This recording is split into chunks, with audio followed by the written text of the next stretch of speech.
Hey, thanks for coming back in and joining us again. I'm going to start in here in a few minutes. I'm just making sure I got my table organized and everything's working as I expected to. Again, you'll hear the 3D printer again in the background, making noise. That's just because it's been going for a few days now, trying to print a new upgrade part. I printed it once. It turned out okay. I have it here. It's a Satsana. I don't think that turned out as well as I wanted it to, so I resliced it, and I'm trying to print it again, and we'll just see how it goes this time.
Well, scratch that. I tried running with the 3D printer, and as I just kind of alluded to on the screen there, didn't exactly turn out the way I wanted it to.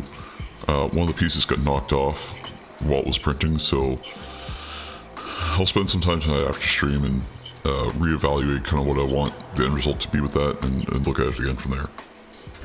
Okay, so we're going to get into the stream here. It's right on the dot, so I'm looking forward to what we're going to be doing today. What are we doing today?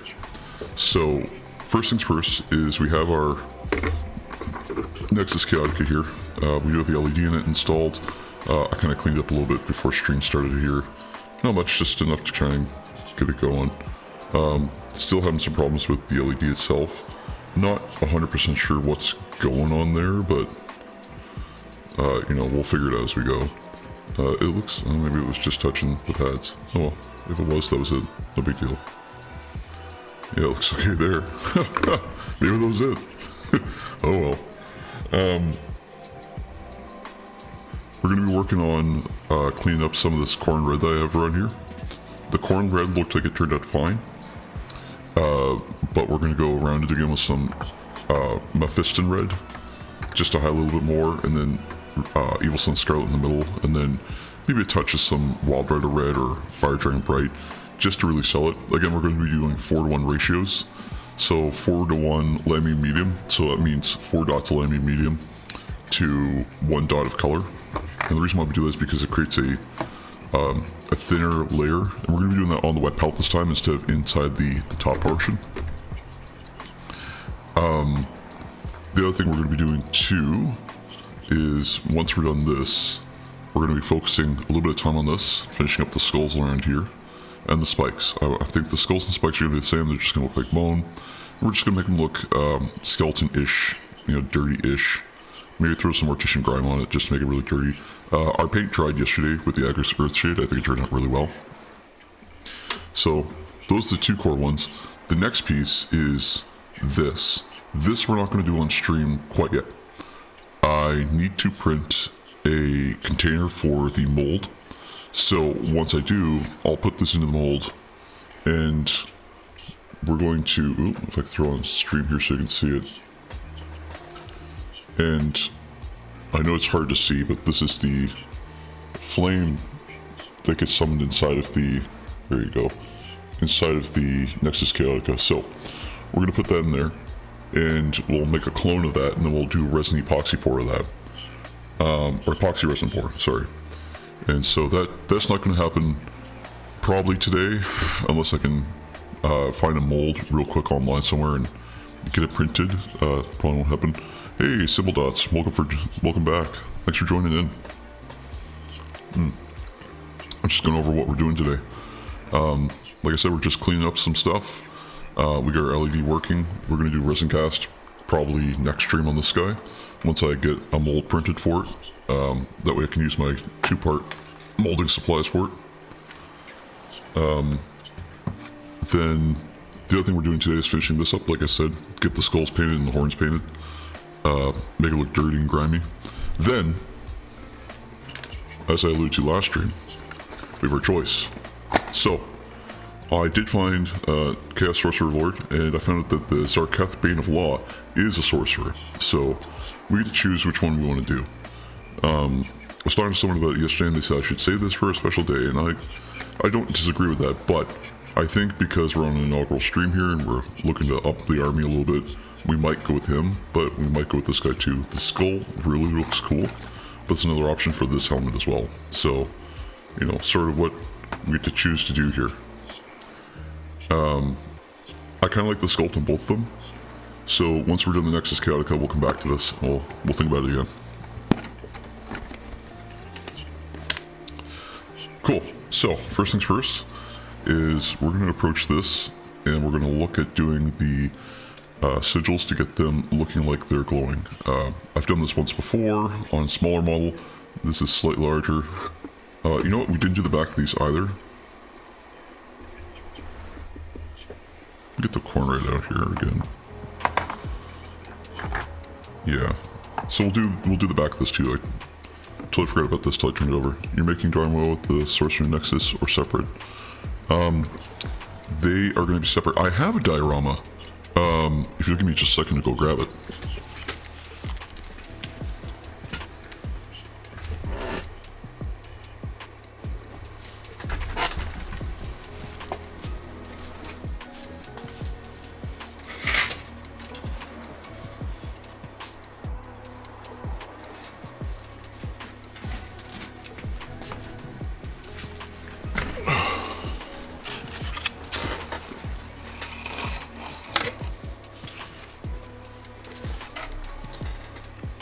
So this is a little hard to show on stream, but I'll try my best. I did a diorama for Armies on Parade. There. And so, the base of this was my, gosh, it's really hard to see. I wonder if I can zoom out a little bit to make it easier to view.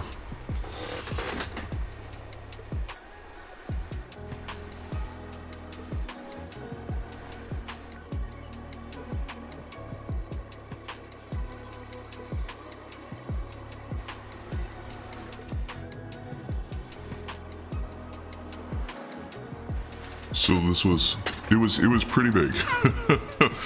Well, I had to put 4 units on it, so, you know, the whole thing's painted all the way up. I did my Slaves Darkness with a corner alignment to them, so there's a really big sheet here. This sigil glows, lights up. I've got electronics underneath through it, if I can turn it over to show you. So they're kind of just in there with XPS foam. I've got a little Raspberry Pi there holding it, and that board I custom made myself. So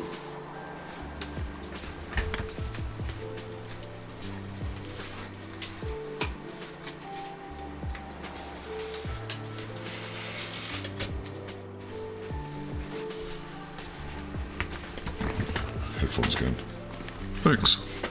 Put a lot of work into it. It netted me a pretty cool prize too.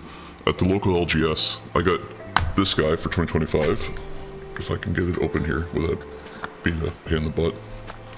I think you can see it right through that. That end, I got one of these guys. Not to gloat too much, I'm just kind of excited because I think I did a pretty good job with it this year. So that was my diorama for this year. But really this is the Nexus Chaotica for my game. So, or not my game, sorry, this is for the next game I'll be playing in, which is round 4 of my League games.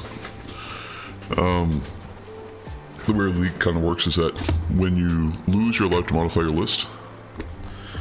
I've lost pretty well all the games so far, but the last game I did was against the Ringer, so because I won in that sense, I'm allowed to keep them all. Well, I have to keep them all as I have, so I've taken some time now to just paint this up.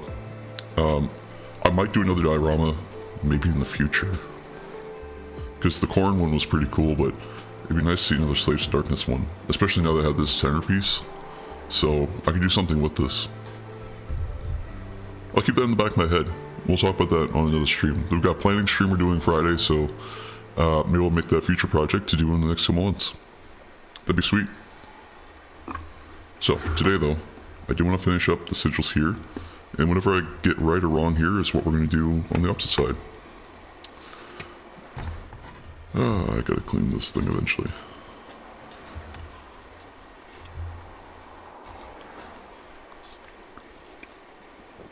Have my Red Bull, put it somewhere over here so I don't lose it. And my brush. And it's time to just chill. I'm going to start with some Mephiston Red. Give it a little shake.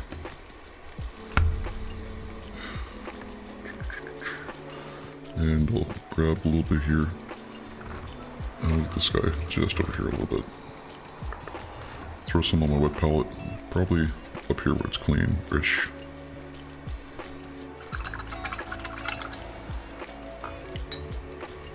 And you don't need much. You just need just enough. Again, it's a 4-to-1, so 4 parts, I mean medium. And I'm doing this around the wet palette. It'll keep the paint wet longer, and it'll just keep everything kind of together a little nicer.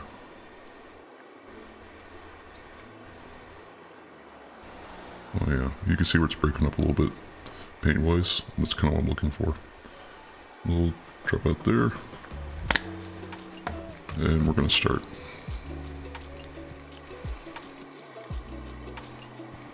Try some off a little bit more, just so it's kind of bent there.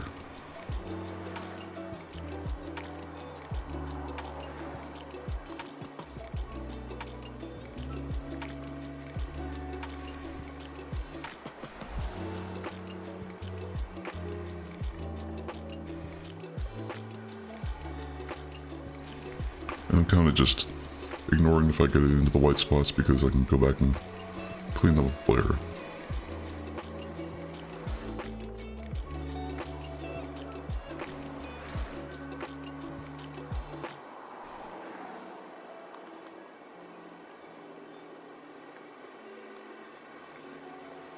But just be consistent, might as well put them in. Actually, you know what, the Mephiston Red, it doesn't look too bad. I might just put in a little bit of Fire Dragon Bright or some Evil Sun Scarlet and kind of call it a day, I guess. I mean, eye of the beholder, right?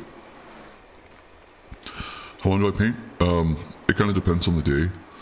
I like to try and paint for 2 to 3 hours at a time. Today I'm going to be painting, oh lord, for 4 or 5 hours because I want to get this one definitely done. And I want to get the next model at least clipped and glued. And then I can prime it off stream and come back and we can work on it then. But I'll paint for, or do you mean like per model? Because per model, I could be painting for easily a month or 2 at a time. I keep saying like, art is subjective and paint's kind of like in the beholder. As someone who started. No worries. I've been painting since October of 2024. And I kind of picked this up, it's sort of funny. I kind of picked this hobby up. My younger brother was at our local LGS, at the local game store, at the Warhammer store. And he was down there with a friend of his, and they were going to try playing Warhammer 40,000. And they were down there for Armies on Parade as well. So they played a game, and then my brother's friend submitted a diorama for Armies on Parade. And it's kind of toxic, I guess, kind of terrible to say, but what happened was that I got in there and I went to go see him because we were supposed to pick him up because, as you know, Warhammer 40,000, any Warhammer game can be quite expensive. My brother's on kind of a limited budget, and so we were afraid that his friend was potentially taking advantage of him, so I went in and checked it out just to see he was okay. I'd never been in the store. I'd always said like it's too expensive, that sort of thing. And what happened was that on my way in, the commissar, my SO, my partner, said, "Hey, can you pick up a Necron for me?" Which I still have yet to do, but it's been a year and a half and I still haven't got rid of that Necron. But anyway, I saw a diorama in there. It was his friend's diorama, my brother's friend's diorama. And it was a box of grass with some Marines on it. And I thought, man, that is just lazy. And like I said, it's kind of toxic to say that way because, again, beauty's in the eye of the beholder, and if you call it done there, it's done there. But I saw it and I got so upset by it that I said, well, I could paint better than that.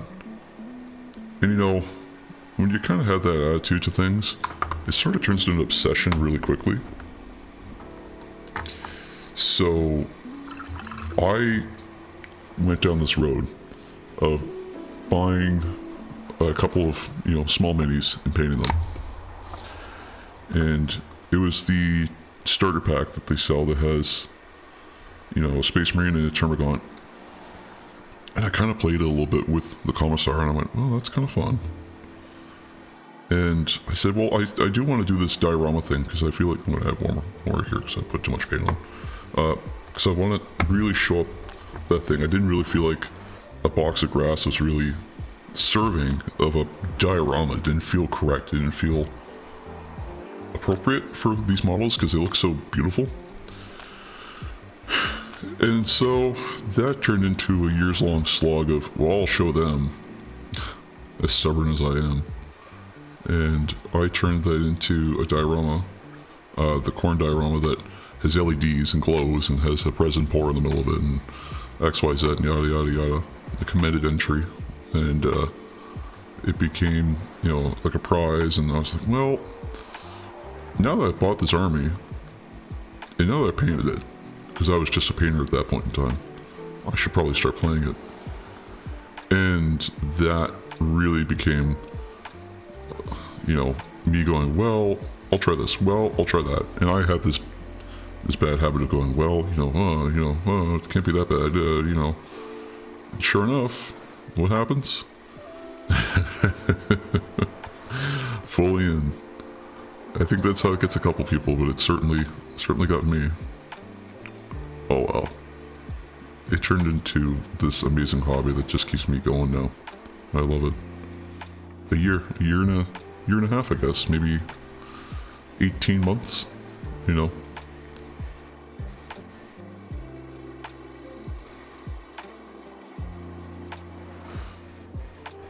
Are you someone who's a painter as well, or do you just play?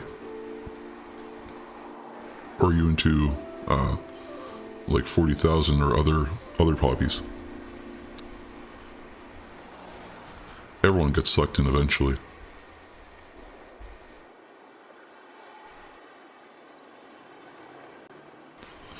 I only paint? Yeah, that's cool. Do you have something you prefer to paint, or is it just like just kind of anything you can get your 40k? Nice. I'm gonna rely on you for some tips then, because I've got the 40k. Well, I've got my own set of Chaos Space Marines, and I don't know what to do with them. I think I want to keep them kind of in like the spirit of the Slaves of Darkness, where it's Chaos Undivided. But I don't know what that kind of looks like. I heard that that's maybe like Black Legion kind of thing. If that's the case, then that's what I'll do. Oh, I got a little bit orange on the back of the spear. Huh. So if you have any recommendations... Mostly Chaos. Kind of leaning Diorama now. Diorama is so much fun. I didn't think I would be a big diorama guy, and then I get into it. Perfect. That's all I'll do is rely on Chaos Undivided. Black Legion, sorry. Okay, so the top of this is drying, it's red. It's Mephiston red right now. It looks pretty okay. I may have overdone it just a hair, but whatever. The back side, I'm going to go over with the corn red.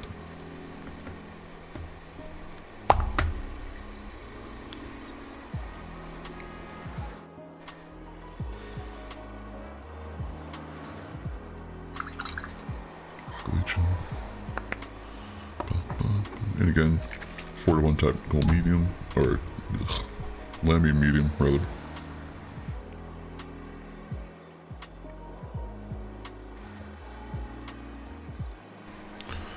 Yeah, the trim, you're absolutely right. I was looking at the box. I've got the Combat Patrol right in front of me here, or right beside me, rather. And the trim is just absurd. Like, I love to do the edge highlighting.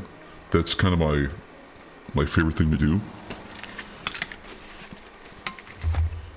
And so I was looking at specifically some of these guys, and they look so badass, the Possessed.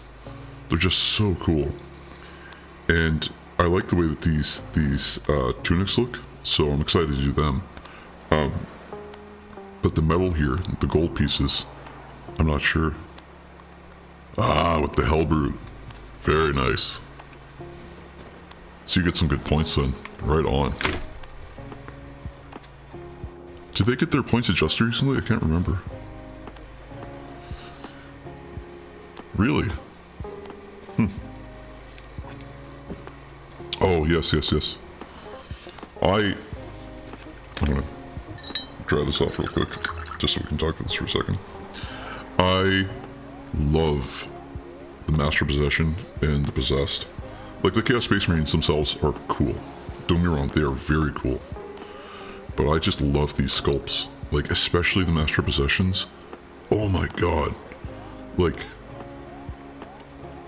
I love it. The Chaos Cultists, I think I like these sculpts, but I think I want to do some more mods to them. So we'll see what happens with these guys. The Possessed are cool. Yeah, they are very cool. And like, they come with a Chaos Trophy. Like, what, like, Games Workshop has really, like, narrowed in and said, we're going to do CSM. So, I'm super hype. Super hype. to get into this one. It's gonna be a big one. It's gonna be a lot of cutting and gluing in one stream. Cultists would be cool for some kind of diorama. They really would be. I think if I was to do diorama with the combat patrol,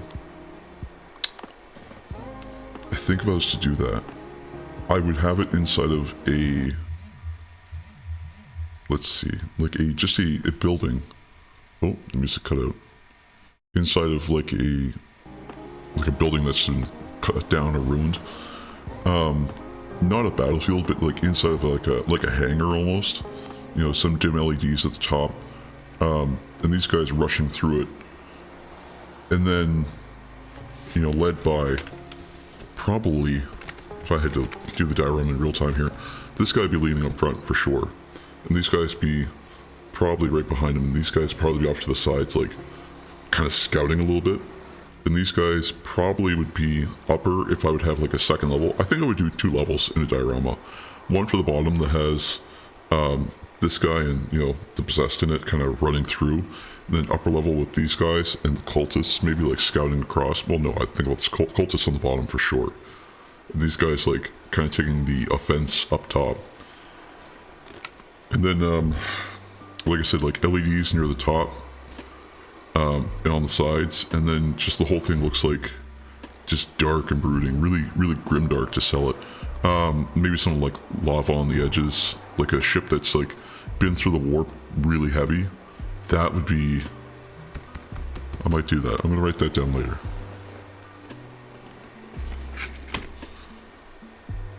Right now I do want to get some paint on these guys, on this thing rather. So let's see here. Okay, I grabbed corn red. Good. Pretty sure at least. Yeah, corn red. Okay.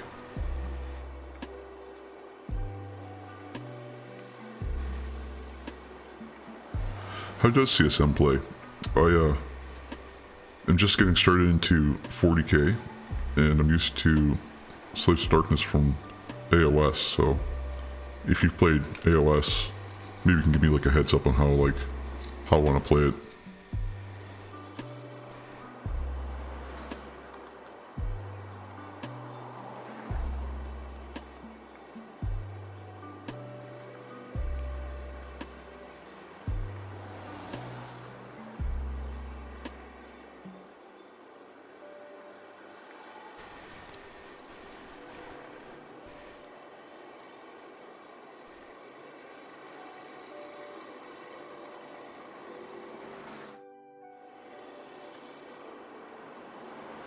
Never had the chance. Huh.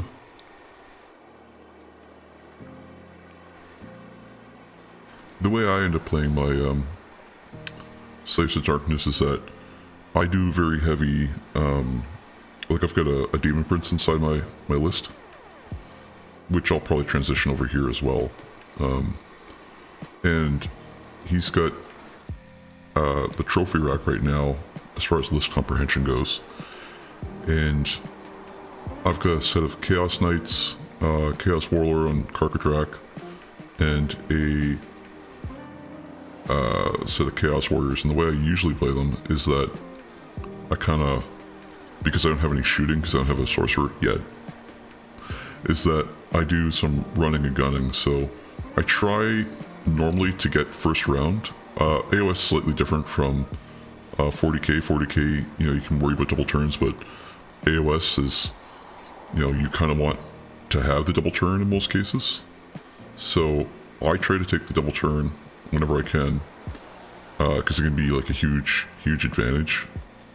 And because of the nature of the Demon Prince, I can do fights first and fights last, but not fights normal, fights last.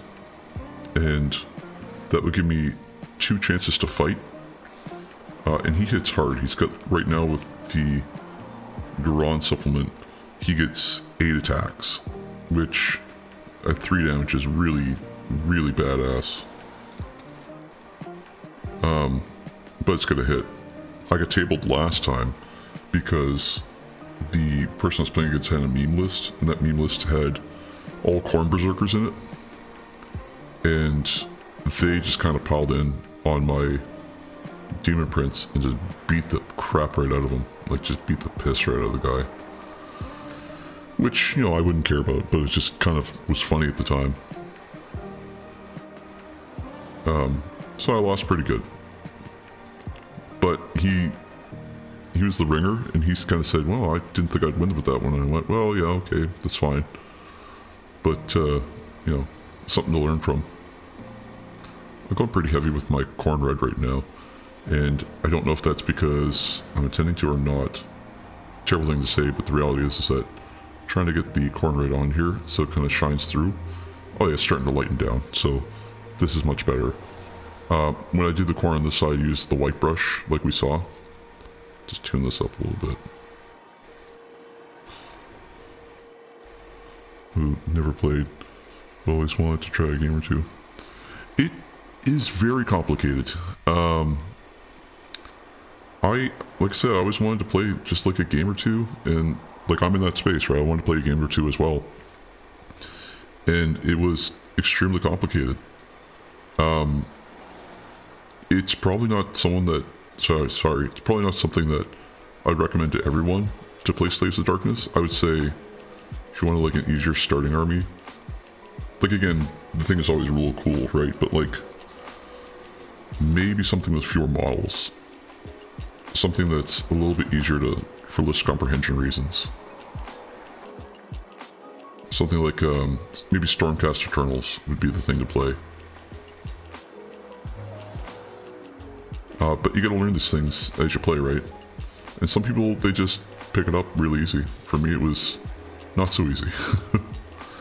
But I gave it a shot, and now I'm fully committed, and because I've spent the money on it, yeah, I'm kind of stuck with it. I could go out and just buy a new army and just start over, which is kind of what I'm doing with the Chaos Space Marines, but, you know, I figured I'd give it a good shot with AoS. And AoS was one of those things that was fun because I had a chance to join a league. If you can join a league where you're at, I highly recommend it, especially if there's a good tournament organizer. They're usually pretty good, and the one that's running this league where I'm at, the guy is the store manager, and he's just exceptional at running this thing. Like, he understands how people want to play. He's been playing for 30 odd years. Oh no, I got a little bit of cornbread in my lamey medium. Oh well. But yeah, he's fantastic. He's taught me how to play. He offers, like, I think it's a Games Workshop thing. They always offer lessons to play in store for a Games Workshop store. And so he took some time to teach the Commissar and I. And again, I got tabled there. I get tabled in pretty much every game I ever play. That's what I'm learning. But it is a lot of fun. I mean, if you can get past losing and just kind of use it as an opportunity just to learn something, it'd be a lot of fun. I went way too heavy on that sigil. Probably should have started back here.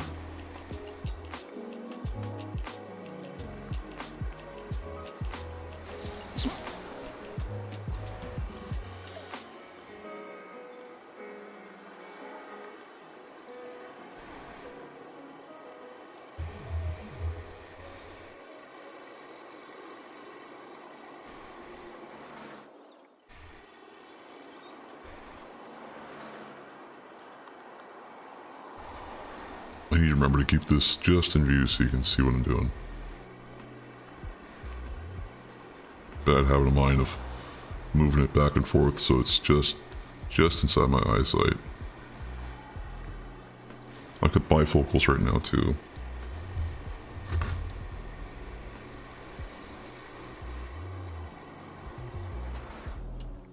Well, it's getting thinner.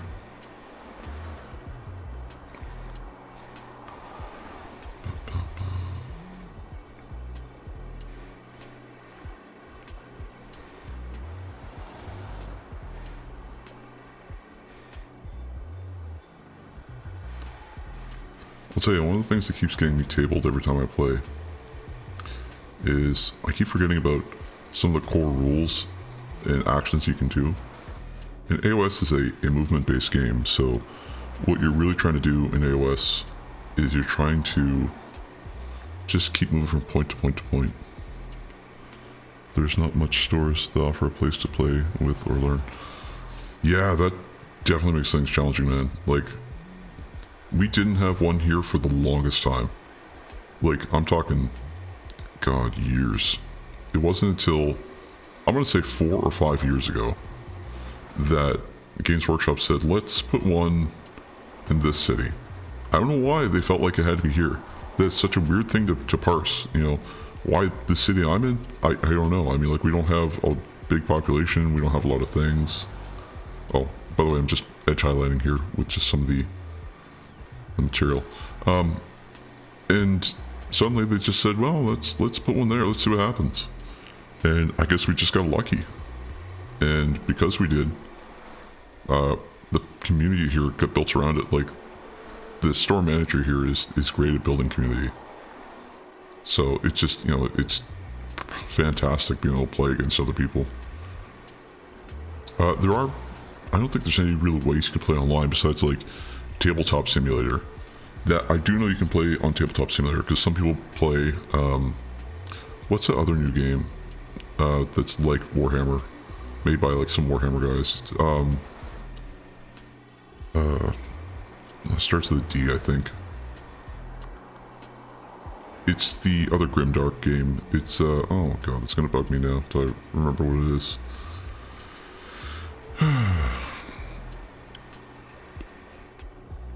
Not Dawn of War. It's...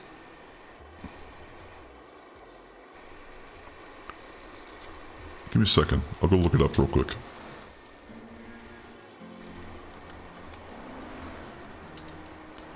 Grimdark Tabletop Games.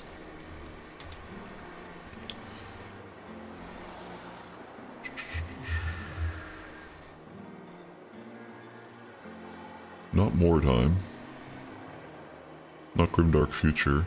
Not Battle Sector, though Battle Sector does look like it's pretty good.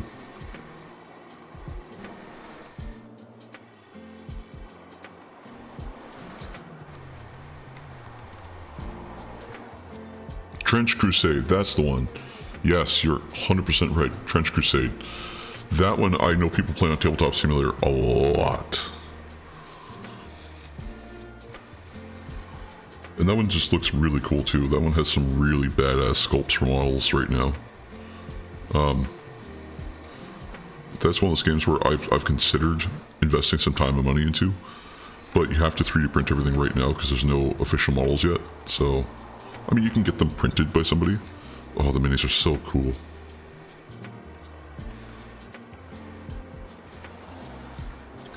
If I ever get into it, I'll put it on stream because my god are they cool.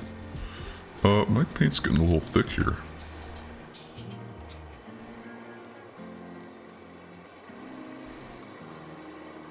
Let's see here.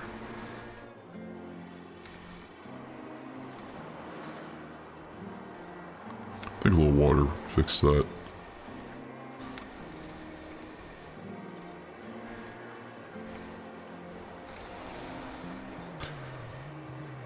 But yeah, the Trench Crusade minis are really cool. I heard that they released partially in plastic recently. Really? I gotta check that out then. Because if I can find some Trench Crusade minis, I'll paint one. Like, oh my god, yes. I don't know if I'll play Trench Crusade, but they just look so cool.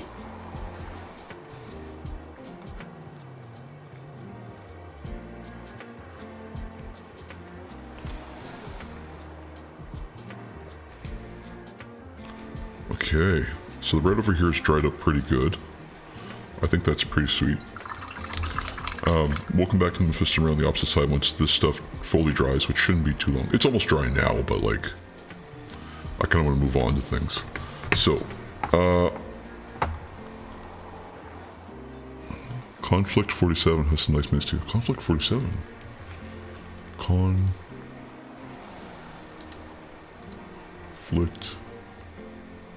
47. But more on the mech side. I do like mechs. Oh. Oh, what is this setting? Monsters and mechs. Ooh. Ooh, okay. Hold on. This could be big. One sec. Share browser.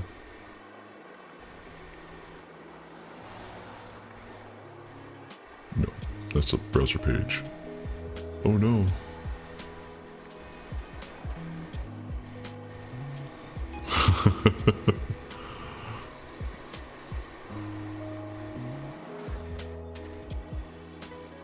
Screen capture. Here we go. No, I can't do screen capture. Okay, well, I'll take your... I've got it here. I just don't know if I can share a picture of what I'm looking at.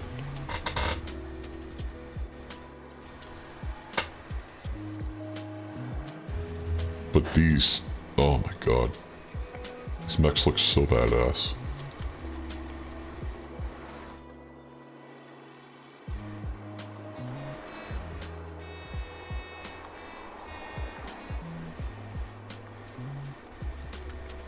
Here we go. Yeah, so I'm looking at these guys, and they look so cool.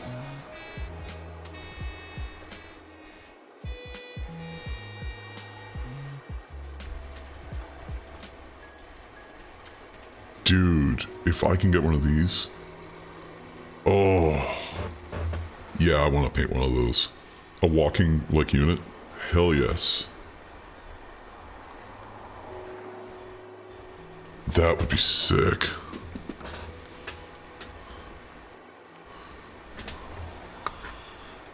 Man, the snow walkers look so badass.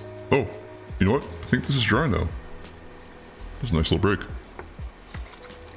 I love walkers, man. Like, I used to play, oh gosh, what was it? Battletech.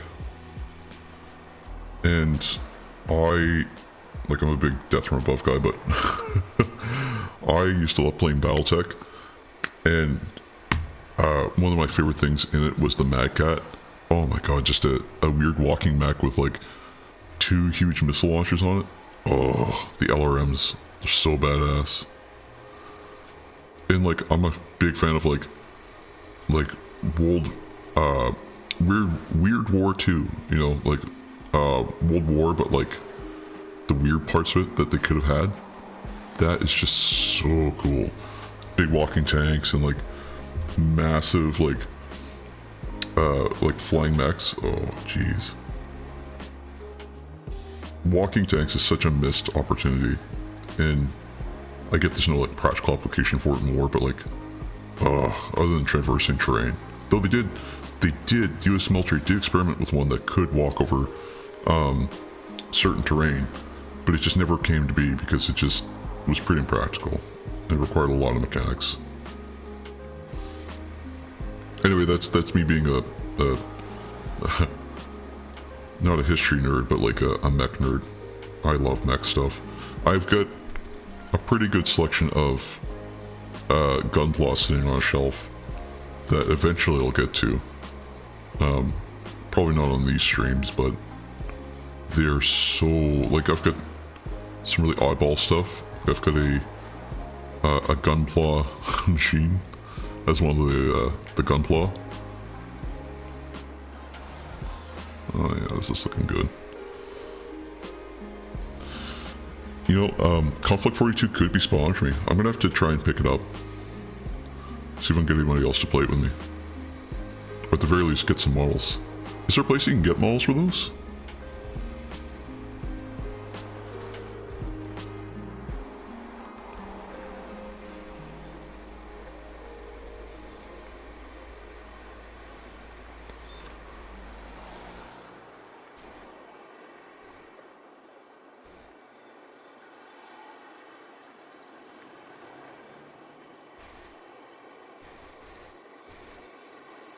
Oh, sorry. Is there a place online that you can get models for Conflict 42? 47, sorry.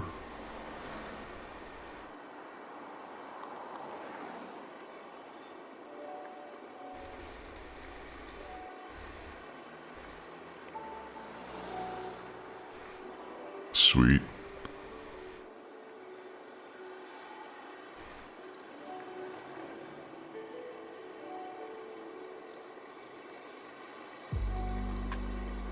I think the reds turn out really good on this. There's still some like little areas here that are white, but they're coming up pretty good. Let me see if I can grab a link here. Conflict 47.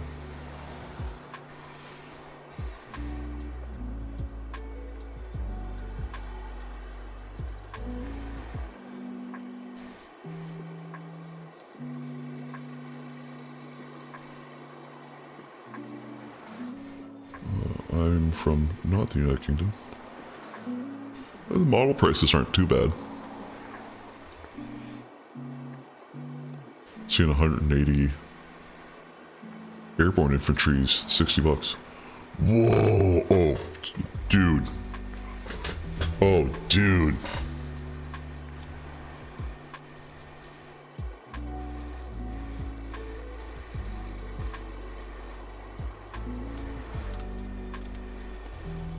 It's got the walker in it. It's like a spider walker. It's like 180, but oh my god, these are cool.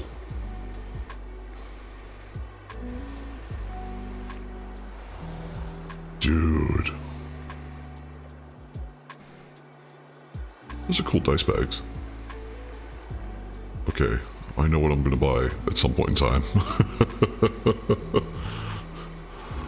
Oh, it's so sick. Oh, I love it. I love it, dude. Appreciate you turning me on to that one. I'm definitely putting some time into those.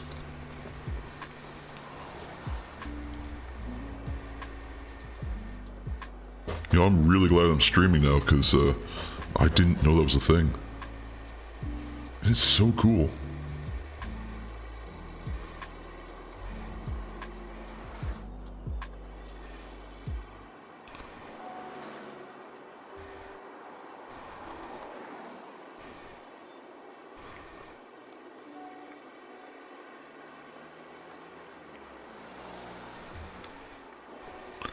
I don't know.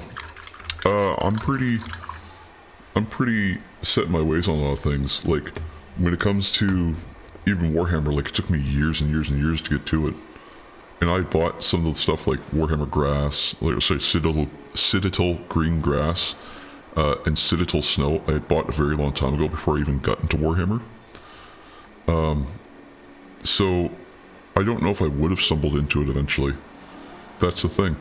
Like Trench Crusade I found out about because my brother and his friend were talking about 3D printing, and I don't think they were really serious about it, but they were talking about Trench Crusade, and that led me to look at it, and some of those sculpts are really badass. But I'm really digging like a Spider Walker, because I'm really into mechs and stuff. Like I've got, see on my desk, I've got Tancred right now, or potentially Tancred right now. This model is not going to be Tancred. I'm just going to paint him up. He's a Black Templar Dreadnought.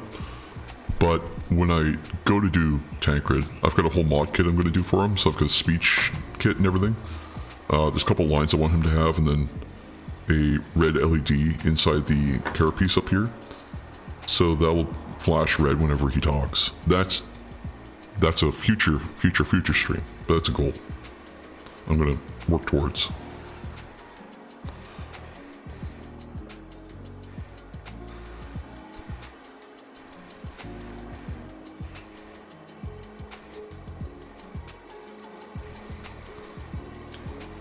How long have you been playing 40K?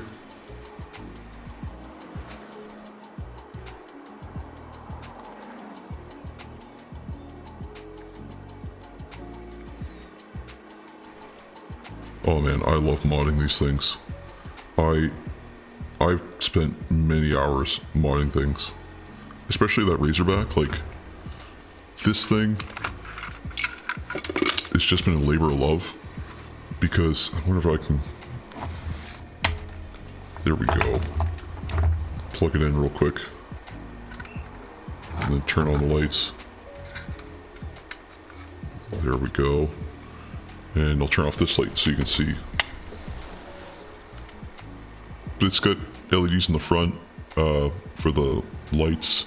It's got LEDs in the side for the back pods.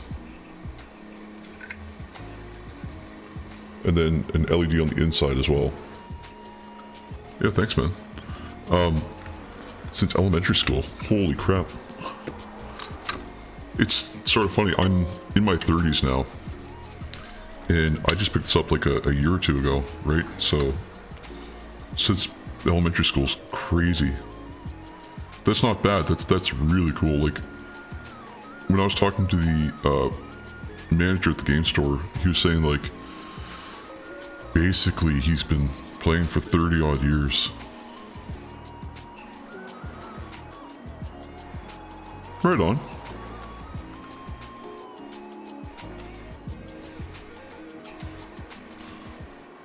Oh yeah, if you haven't been playing long, then we're right up the same alley then.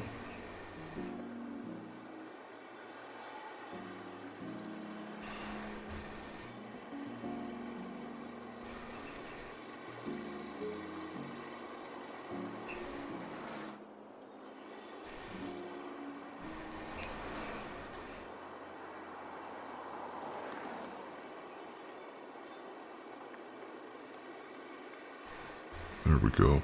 And again, I'm just working this paint just over the white parts. I wanted to keep the white parts separate, but you know, I kind of just like the way they look. I feel like they really sell like the heat part. So 4:1 Lamy and medium over the whites again, like it's just bleeds it really, really well. And I just load with the brush until it's just as heavy as I can with this stuff. And more water. Just till it's like, just barely hanging on for paint. Just so I can flood the area. Yeah, I'm being sloppy with it, I know, but like, it's to sell that it's a glow, right?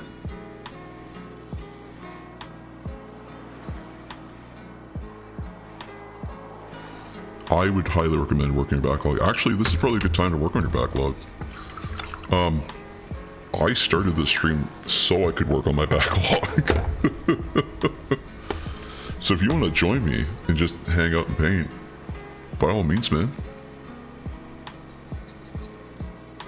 Let's paint some cool stuff.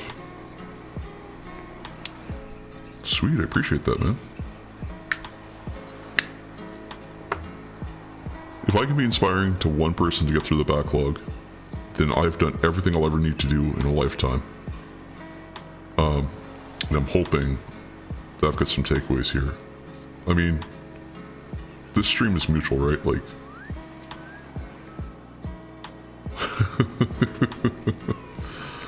yeah, modding is something I got into just to start to keep my mind busy. And for the longest time, I was into like electronics and wanting a project that I could work on electronics on. And so I was going, well, you know, I've got all these LEDs, and I have a box of just LEDs, and a box of like microcontrollers, and a box of like this and that. And I said, well, I have all these electronic pieces, and I'm an engineer basically without a solution. Without a problem. I have solutions, but no problem. And I'm not an engineer. I was a programmer, but I'm not an engineer. But as a hobbyist. And I kept thinking, I want something to do. I want something to do. I want this to be my thing. And so I built a few little things here and there. I have a stack of servers on my desk. Very cool. I want servers, man. Like, I shouldn't say want servers. I have a server. It's just like a micro lab thing. And yeah, so I wanted to get into modding because I thought, well, what can I do here that would be really cool? Should I have closed that up too early? You know, the next piece of this puzzle is getting orange in there. How do we do that? I could use just a micro dot of it and just drag it across, and that might be cool. I think I might do that. Just drag some orange across. Oh, nice. Like I said, I was a programmer for a very, very, very long time, about 7 years. I'm just gonna use a dry brush here. Not dry brush, but a dried out brush here. And I was a programmer for like 7 years, and that was my thing, was that we were working on some pretty cool stuff I can't really talk about, stuff that was just cool though. And I love IT. Like, I went to school for it. I love it. But I found this is a great way to keep my work-life balance in check. You're a network engineer, right on. It's a good paying job.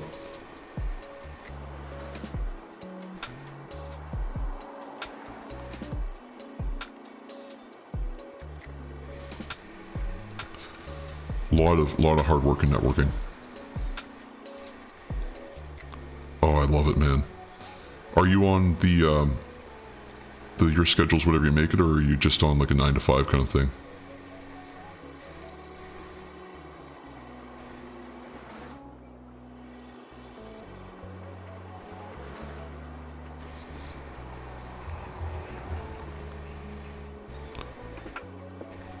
Well, that's fair. Yeah, it does kind of depend on where you live. Oh, shifts. Oh, that's rough. So you're like, yeah, you're in basically either all night or all day kind of thing. Oof, that's rough. That's gotta be hard on the sleep schedule.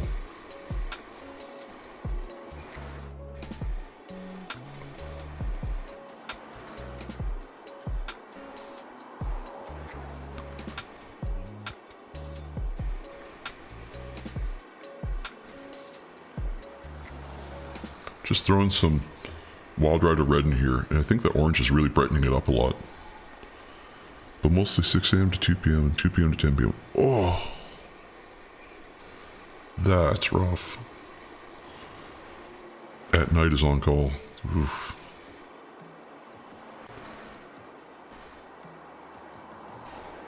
I'll tell you, man, I got big respect for network engineers because you guys keep everything running. I'm just the code monkey that put stuff on Amazon.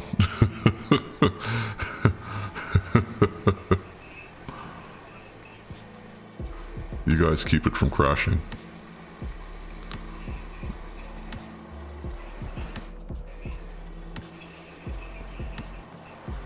I mean, you're right. It could be worse.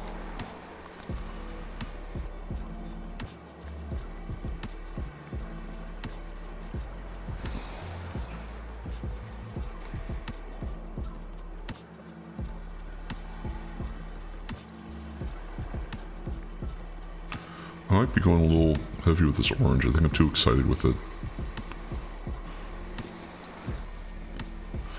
That's fair.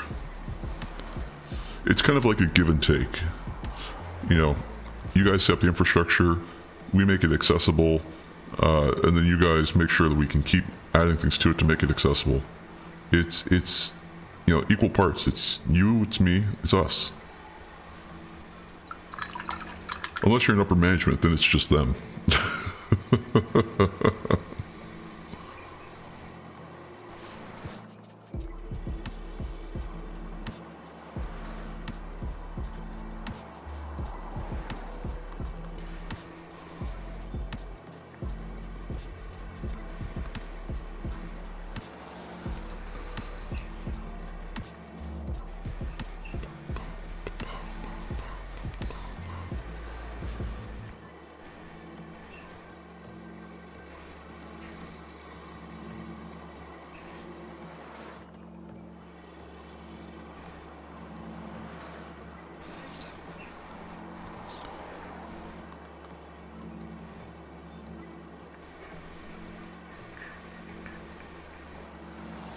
I'm going heavy with the orange here. I'm gonna have to use my lighter, you know. We live peacefully between everyone. It's true. It's very true. And yet, you kind of have to have an ecosystem where everyone's sort of working together. That's the thing, is that, especially with technicians, yes. Oh my god.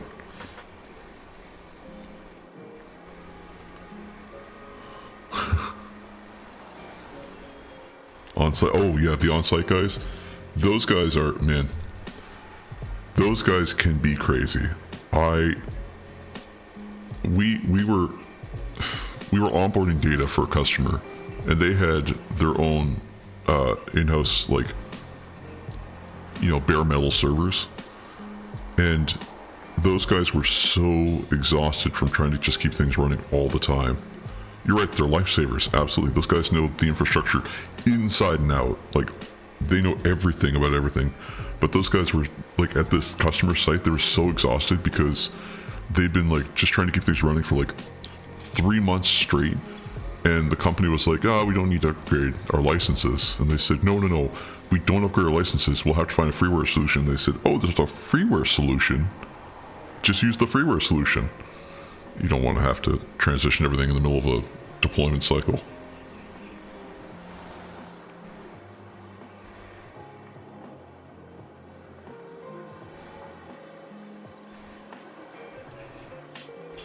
But that's upper management, though.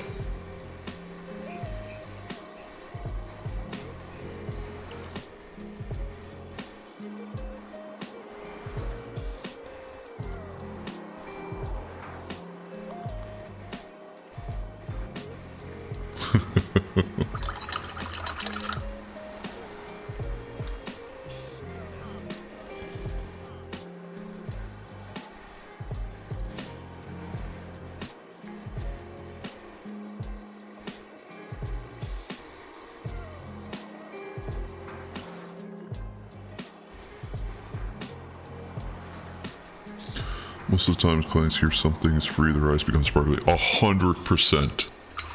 100%.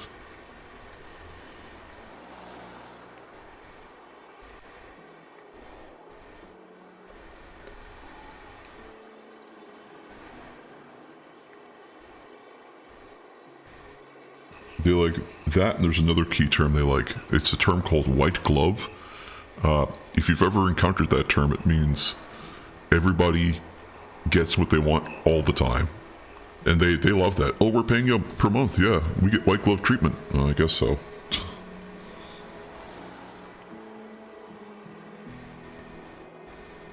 So then you're doing a deployment at like 3 a.m. on a Saturday.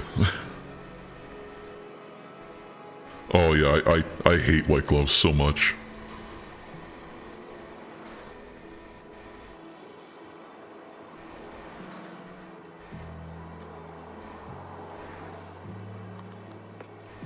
I think we have some pretty common battle scars here.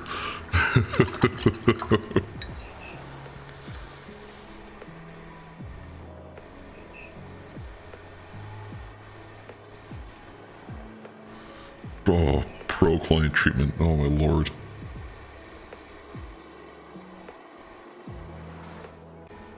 We pay extra so that we can have everything right now. Everybody pays extra so they can have everything right now.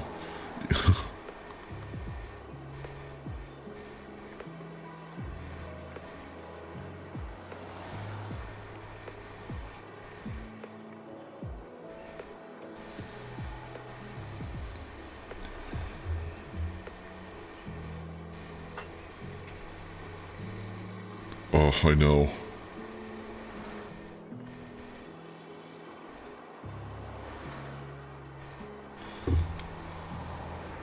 I think that orange is turning out pretty okay. It's not too bright, which is what I kind of want. Especially when the schedule is tight. Yeah. 100%, man. I remember one day, well not one day, one weekend we had to do all hands on deck. And it was a deployment to a customer. And it was basically the whole quality assurance team, a handful of developers, and some tier ones. Thanks, man. And we were just 24 hours straight. Like, you worked in shifts, because normally it was like 9 to 5 for this job, right? But it was like, everybody come in, and I got like the 3 a.m. shift. And I was like, why am I waking up for 3 a.m. to go do QA for this thing? And they're like, well, we need to see if it works. I'm like, can't we just check it later? No, it has to work now. Okay, alright. So you get up, you sit around for 2 hours. For 8 hours. You do test cases. The same ones they did like an hour beforehand. And then you just go back to bed.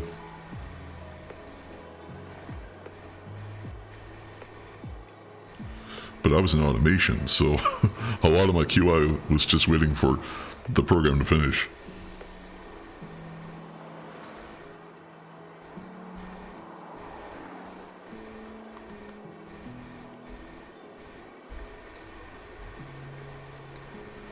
Yeah, I'm liking this orange. I do want to add a little water though.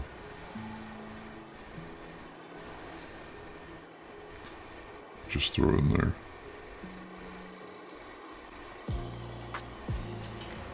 It's kind of hard to see on camera, but I am struggling with the orange just a tad.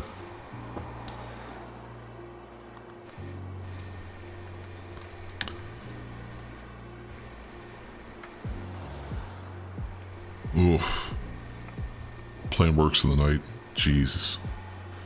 You know, I gripe and complain a lot about like what the workload was like at the worst of times, but nothing in my mind will ever compare to deploying on a Friday. Because without fail, things will fail on a Friday. No matter how hard you try, they will fail on a Friday. I'm going to transition this over to the wet palette just because, despite working off the paper towel, my brush is getting too dry. I just need a little bit of moisture. Yeah, Friday deployments are always like going to fail. Without fail. Something's going to get missed in config. Something's going to get missed while we're deploying. You know, we're not going to have all of our tickets ready.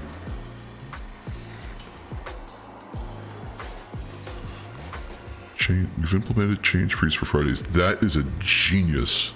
Whoever said, yes, let's do that, give them a raise. Oh my god. There's nothing worse than suddenly your weekend is ruined because you have to go back and fix something that happened Friday at like 4 o'clock. Every time. So if you've got freeze Fridays, hell yeah, man. You're in the right spot. Since most of the time shit hits the fan, we try to work on Friday every time. I used to say all the time, like, my favorite day of the week was Thursdays. And my philosophy was, if you had everything ready for Thursday, going into Friday was a dream. Because you were set for the weekend. Even if something happened on like a Friday, you were gold. But if you weren't, you still had Friday to catch up and finish it. So, you know, Thursdays were my favorite day of the week. I looked forward to Thursdays too. I mean, today's Thursday. It's the best day of the week after all.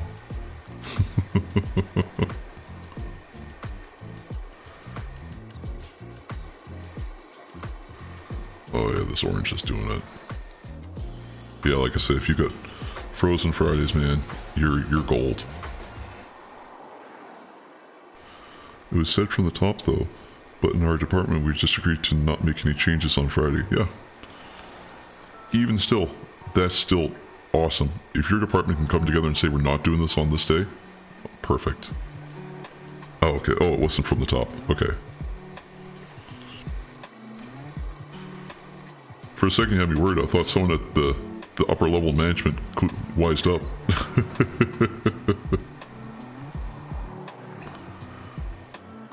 I was thinking, man, I gotta get a job like that. Nah.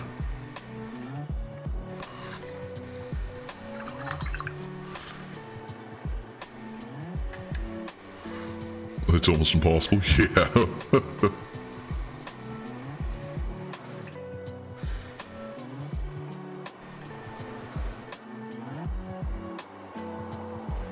It's funny, I had a boss at my previous job, or he wasn't my boss, I guess, at the previous job.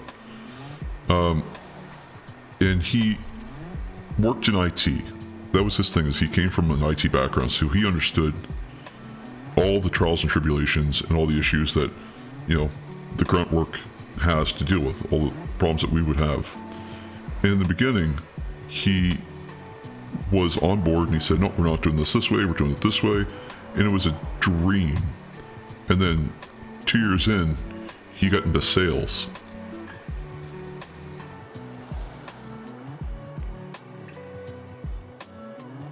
Top is always do it faster, cheaper, and that should be done by X time ago. 100%.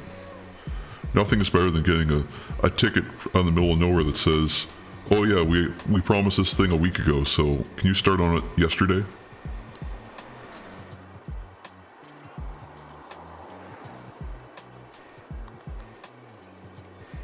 With no requirements gathering done on it.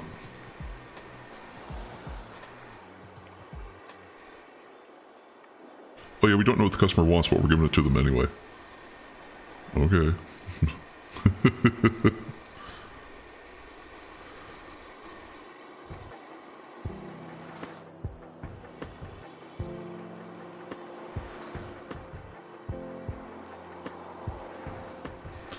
Okay, that orange looks pretty good. I might flood a little bit more back here, just because the flooding seemed to be really cool. Oh yeah, I hit that spot. Yeah.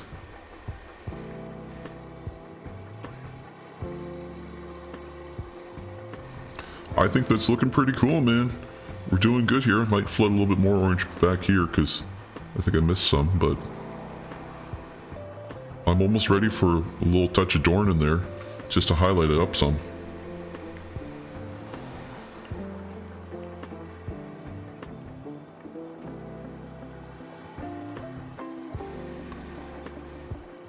I'm thinking wet palette was the way to go the whole time.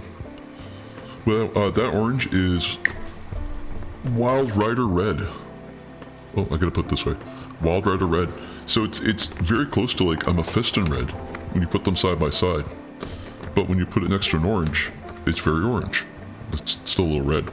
But when you layer it with like black, it just looks really bright inside the orange. So that's kind of why I'm relying on like a thinner tone or like slower, more gradual build-ups.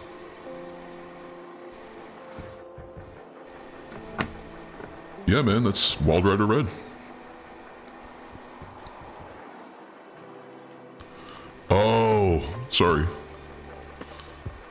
Here, I wonder if I can get closer. Oh, it doesn't want to focus. That's my bad.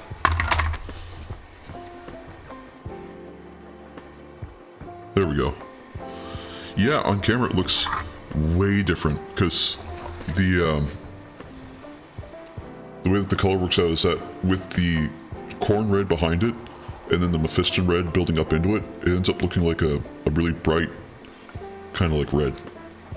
And all it's doing is it's just because the way that the tones work is that it just tricks the eye into thinking it's brighter than it actually is.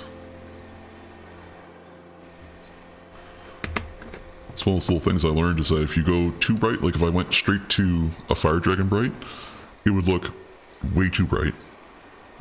It would look like almost yellow. So I need that intermediary where it just go up and up and up in color. Speaking of, we're going to go to Fire Dragon Bright because Dorn would be just too bright. And the nice thing is that like when I lay it down it's red, but when I bring it up it's orange. Same thing on the back, red, orange. Okay, we're going to go to Fire Dragon Bright here. I'm not going to flood it this time. What I'm going to do is I'm going to switch brushes from a medium layer to a small layer. Just so I can get in there a little tighter.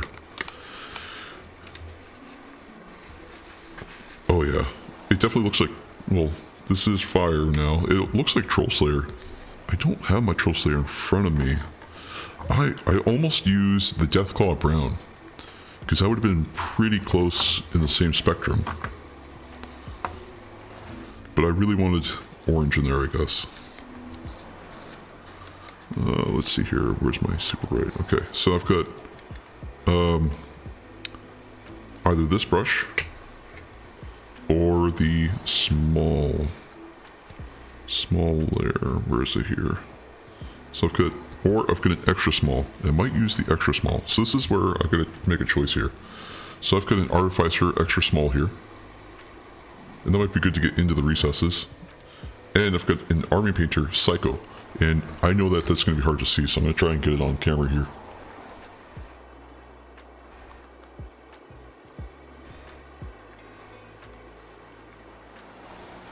Somehow. But that's a fine point, so I might do that with a little bit of, just a hair of the Fire Dragon Bright. And I think I'm going to have to put it on the wet palette again, just so I can keep it moving around.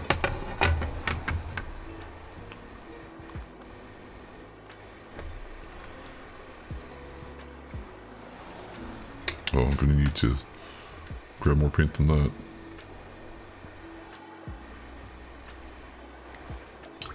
A little bit of water. There we go. Perfect. And then drop some on the paper. And then I'm just going to go back through. Just highlight along.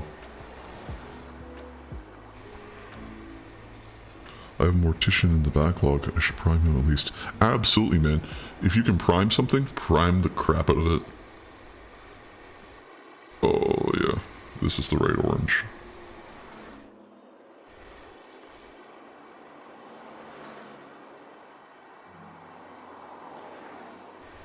Grab some more orange. A lot more orange, put on the wet palette. Mix it together with the water. Pull some out. Yeah, you should prime him, man.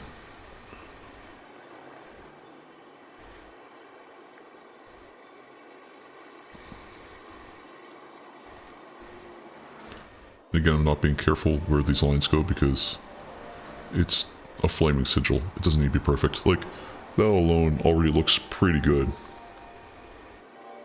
It's not even dry yet.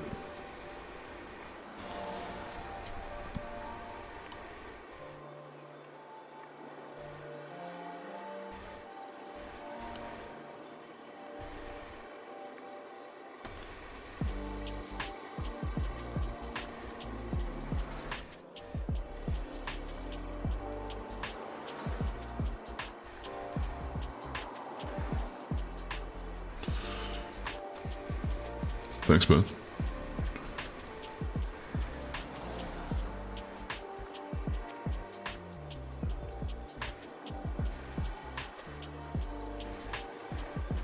Oh, yeah.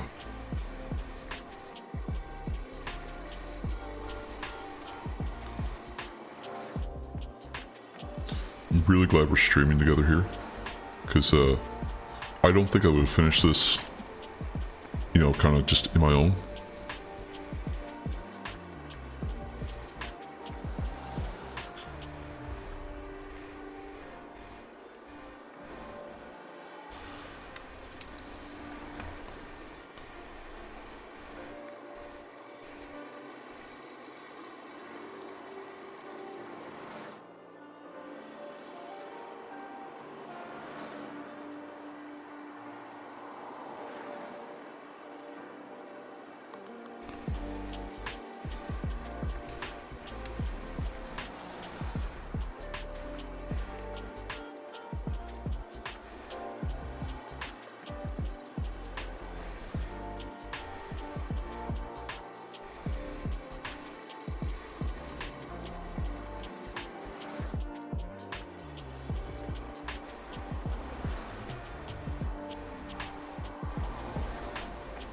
A little bit more on my brush there.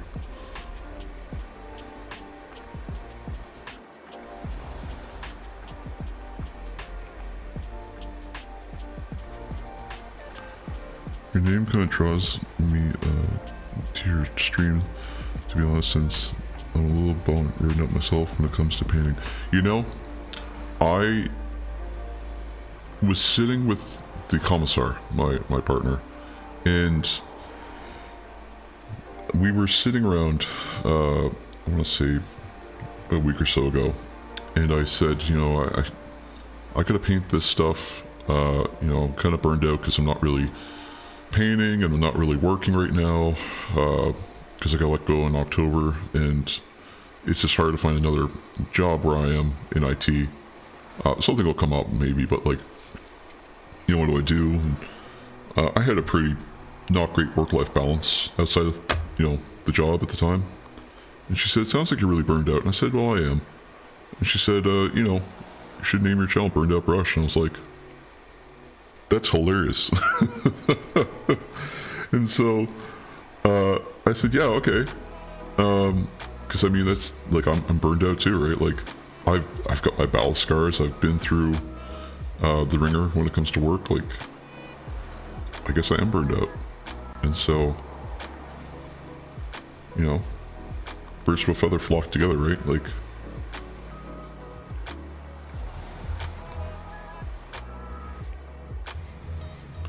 I was really burned out when it came to my painting for a long time. I went through this process where I said I need to paint everything a certain way and make it look a certain way, and so I learned everything I could, and, you know, went and got all the paints I could and all the brushes I could get my hands on, and it was at a point where I was saying, you know, I'm not really painting things, I'm just kind of collecting things and saying it's progress. And so now Burned Out Brush has taken a second meaning where it's, I'm going to paint until my hands cramp. That's my guarantee. I'm going to paint till my hands cramp. I'm going to paint until I get through my backlog. I'm going to paint until I can't anymore. 100%. I think a lot of people are. You know, it's a great hobby, and sometimes you just need a little bit of inspiration to keep going. Oh yeah, it's looking great, dude.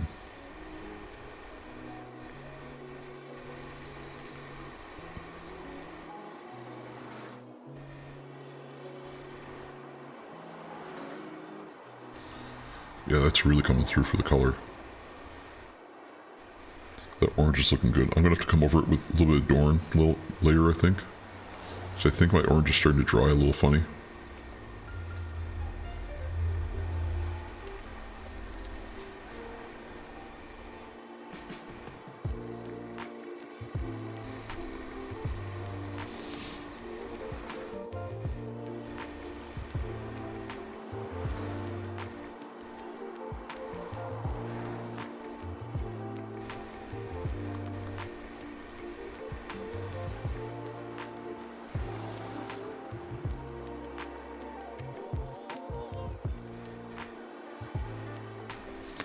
Alright, that looks pretty good, I think, so far. Oh yeah, I need some Dorn in there, a little bit later. Just some edge highlighting, or not edge highlighting, but little spots, but to really sell that it's glowing. I'm using, like I said, the Wargamer Psycho by the Army Painter. A little hard to see, I know, but there we go. I just like the tip on this brush. It's a really fine tip. Red Bull. Oh yeah.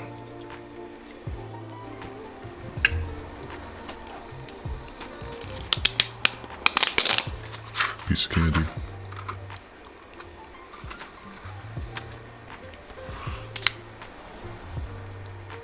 There.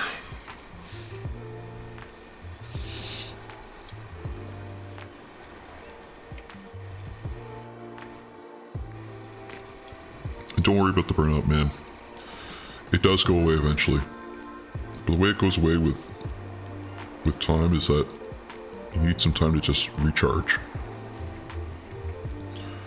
Recharging can be hard. Sometimes that's a vacation for some people. Me, when I go on vacation, I'm busy the whole time, so recharging for me is just chilling out, having a coffee or something, or a Red Bull, or whatever gives me a little bit of energy, and just letting my body know it's safe and recharging, you know. Settling in and saying, you know, there's nothing to worry about here. We're all good. You know, we can keep doing what we're doing, and It's because we enjoy it, not because we have to do it. That's how I work through my burnout.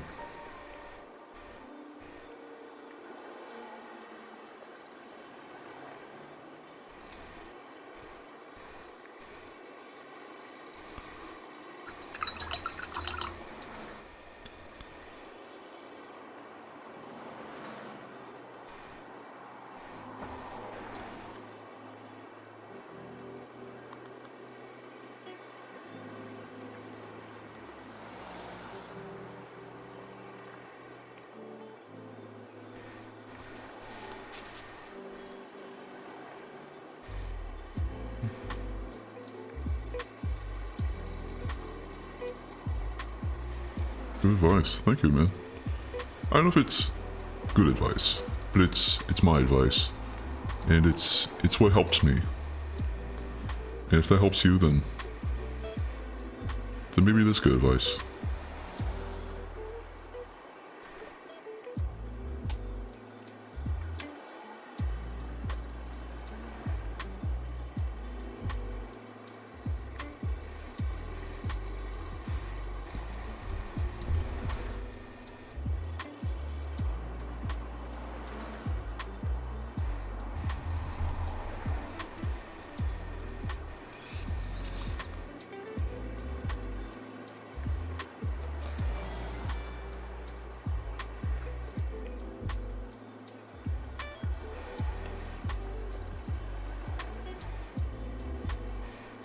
I think I just find mini painting to be very therapeutic.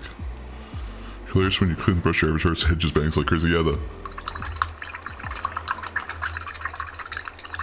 brush cleaning intensifies.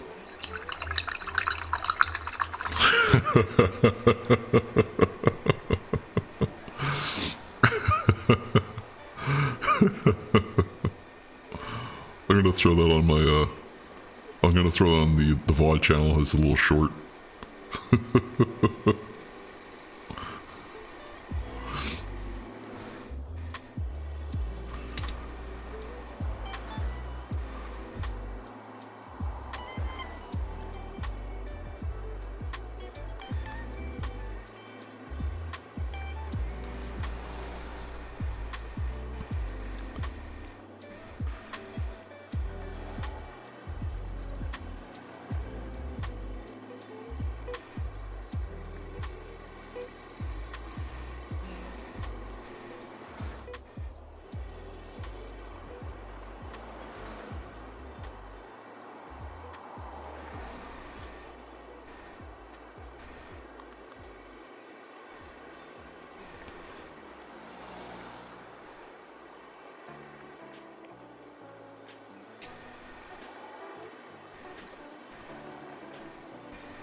You know, I may have gone over the, right here a little bit, but I think I can still clean that up a little bit later.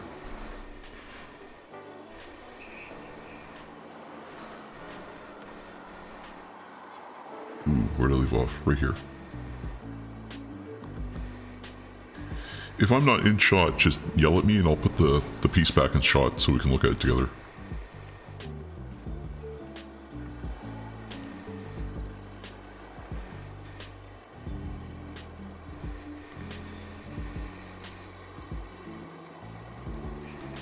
You know what I'm really bad for?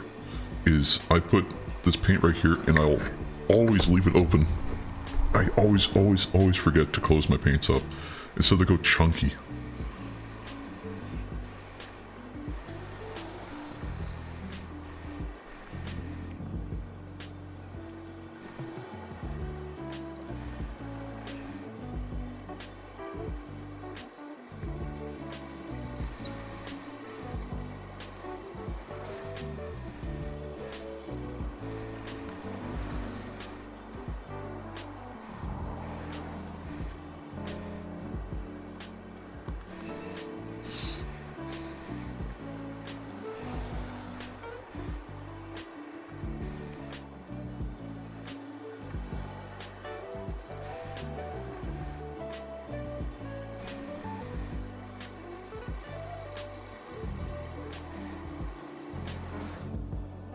I transferred most of my solo paints to dropper balls for the same reason.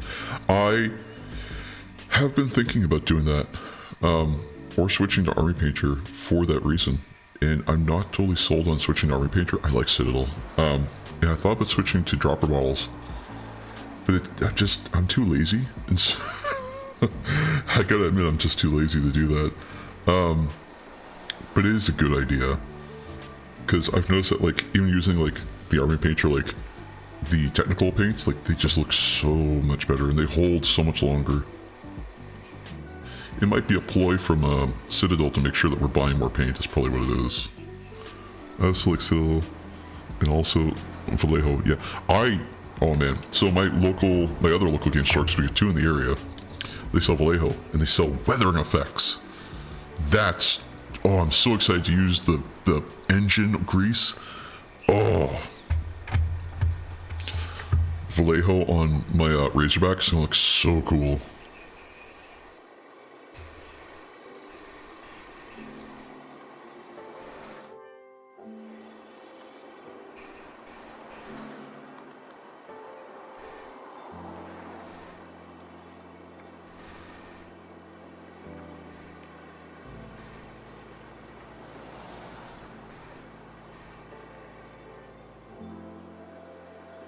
Oh man, the low weathering effects are so sick. They're so good.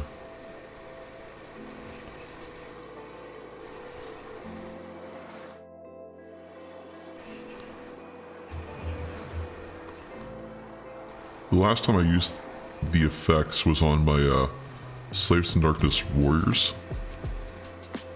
Okay, that looks pretty good there. And on the Warriors, I had a one guy with an axe, and I just made it look as grody as possible.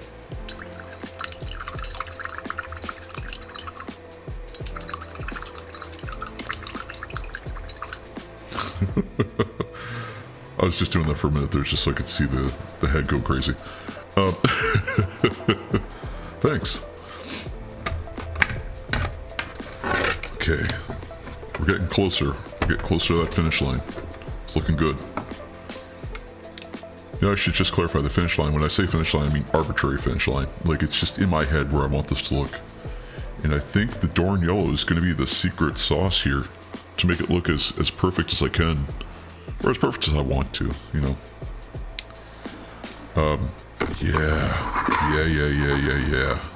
Yeah. Okay. Dorn. Oh, it's kind of chunky. One sec. Ugh, I just bought it too.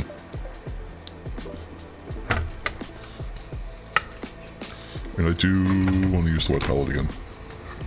So I want my Dorn to be kind of liquidy. Oh yeah, see, it's dry, like, or drying rather. It's on that stage. That's probably all I need for this whole model. Let's find a good spot here. It's wet. Down here's good.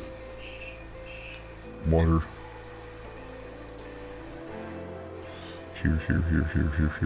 Here. Looking good. Pull a little off. Good. Okay. You should buy some Mellow Balls. They should really help you mix those chunky paints. The commissar bought me some, and I don't know where I left them. I'll find them later. That's probably a good idea. Oh, fuck. Yeah, it looks good. Yeah, Mellow Balls are a really good call.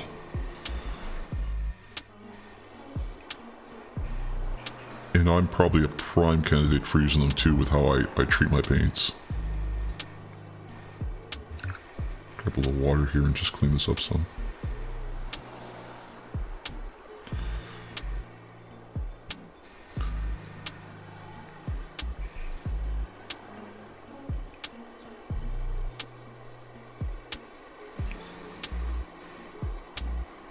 Just gonna pick a corner, pull it that way, and then grab a little water and pull it towards the edges.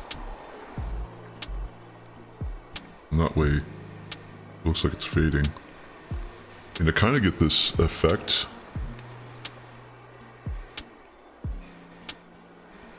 if it'll zoom correctly, Come on, focus. Focus.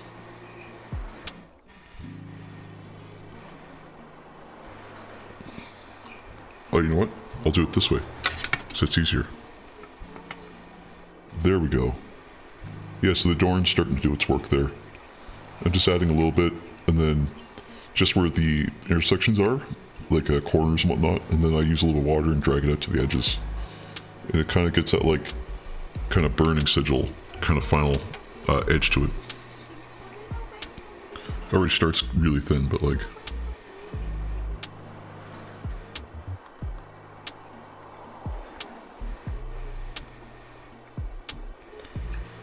Can always make it thinner.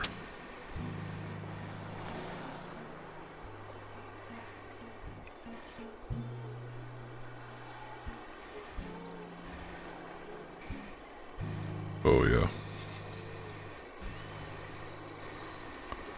I wonder if for those metal balls if I can use just like, what do you call it there? BBs.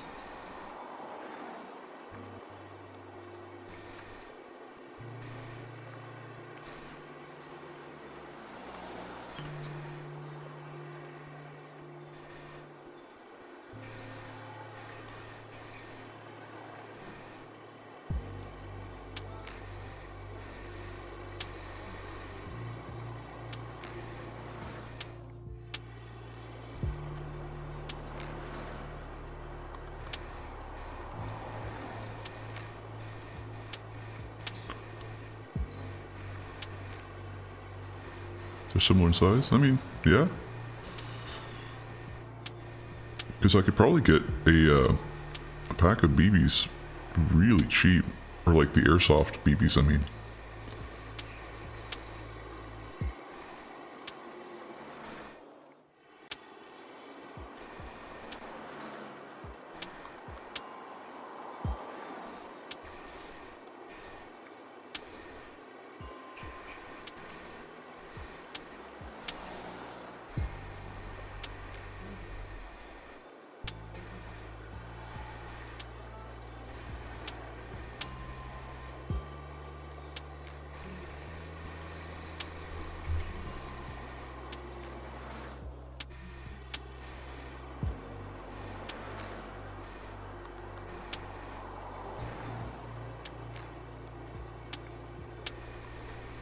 A little bit more back here.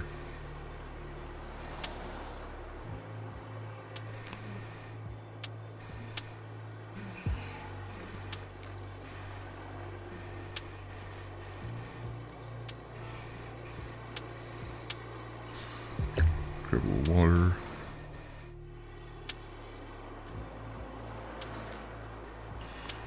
There.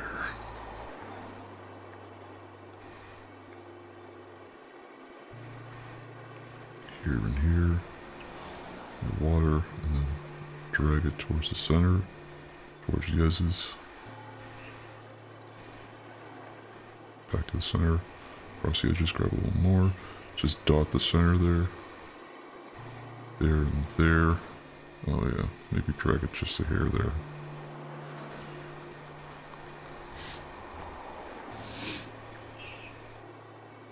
A little dot there.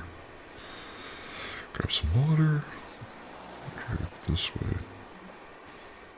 If you find metal BBs, then you should be fine. Plastic ones won't make it, I think. Yeah, plastic ones probably won't.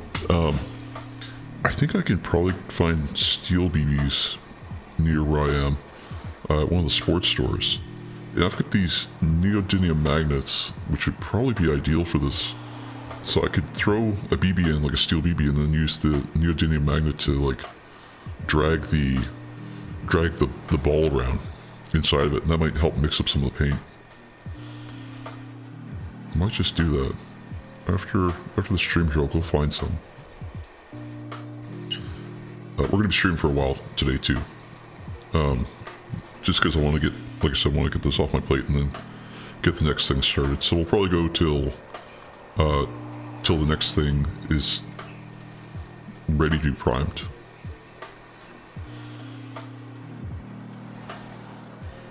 So we'll be streaming for a little while here. Oh yeah, this is looking good.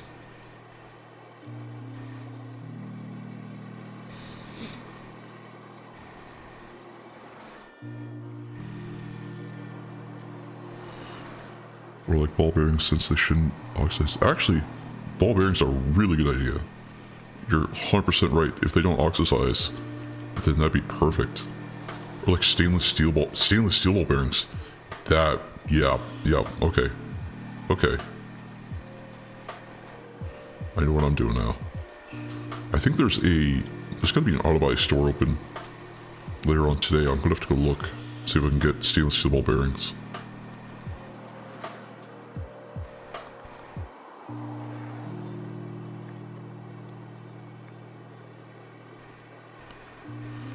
Like, I'm not trying to be, you know, engagement kind of thing here, engagement kind of bait, but like, this is really good collaboration for me, because I need someone who's also like right on key with how I think, and I think you're right in that space right now with me. Like, this is awesome.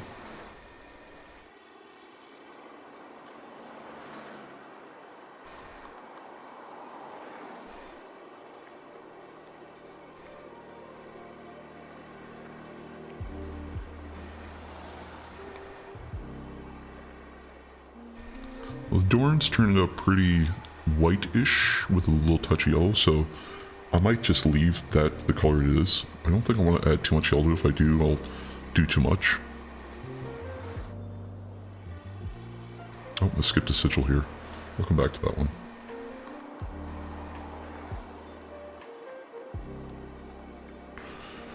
Well, people in it mostly think alike, I think. You're 100% right. It's this hobby, man, like... Or the burnout for sure. But this hobby too, man, like, I think a lot of people have seen a lot of the same things. I mean, they must have at this point, like... You know what kind of drives me crazy is those, like, YouTube painting tutorials. Like, I like to think out loud, which is how I want to paint things. It's just to say, like, oh, I think I want to do this, or I think I want to do that, X, Y, Z. But the YouTube paint tutorials, it's either, like, one of three categories. It's always, like, either someone who knows what they're doing, or someone who, like, pretends to know what they're doing, or someone who's just like, this is what I do, if it doesn't work for you, too bad. And it's like, oh man, like...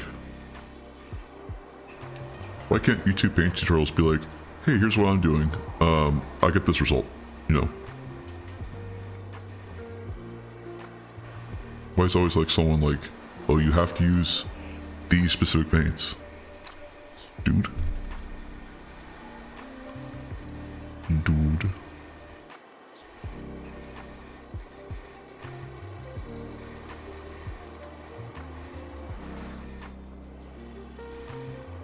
Sorry, didn't mean to go off on a tangent. It wasn't very chill. Something like Feral Painter. I'd love to get those results. Feral Painter.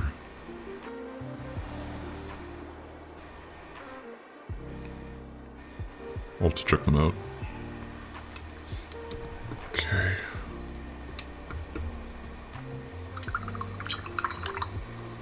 Let me check out Feral Painter right now. But no way to achieve that.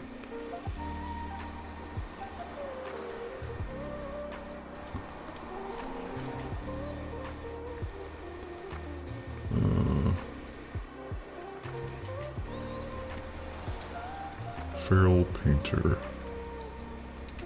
Let me see here, I'm just looking them up on YouTube real quick. Oh my god! Dude! That is sick. Yeah, I can see why that you'd want that. That is so badass. And you know what? I bet he's got an airbrush. If I had to guess. If he's doing this by hand with just a regular brush, I'll be greatly, like greatly impressed.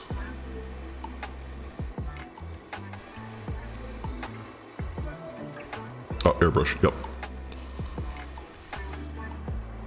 I'll tell you, 90% of the time, airbrush is the secret.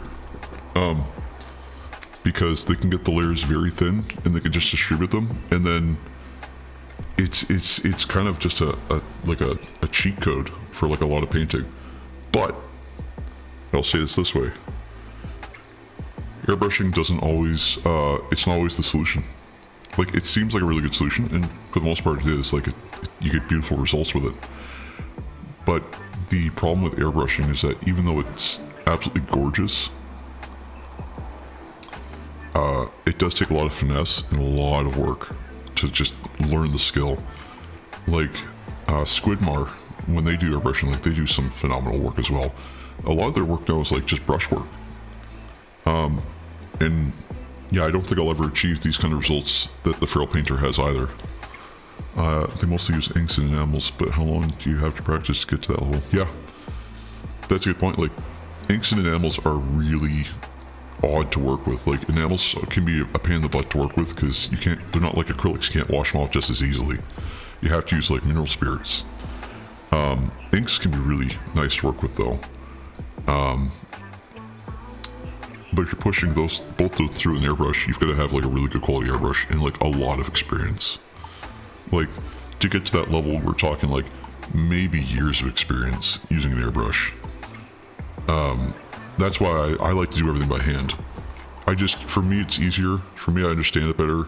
And like I said before, at the end of the day, the only person who's going to give a shit what this looks like is you and the judges at Golden Demon. If you're at Golden Demon and they want a specific thing, that's Golden Demon, But if you're not playing at Golden Demon, or not submitting Golden Demon, then just enjoy it. Squidmar also has some good advice, especially when they open Squiddly Bits channel. Yes. Yes. Whoa! My light just fell down on me. I forgot to paint the back here. Is it necessary? Yeah, let's say it is.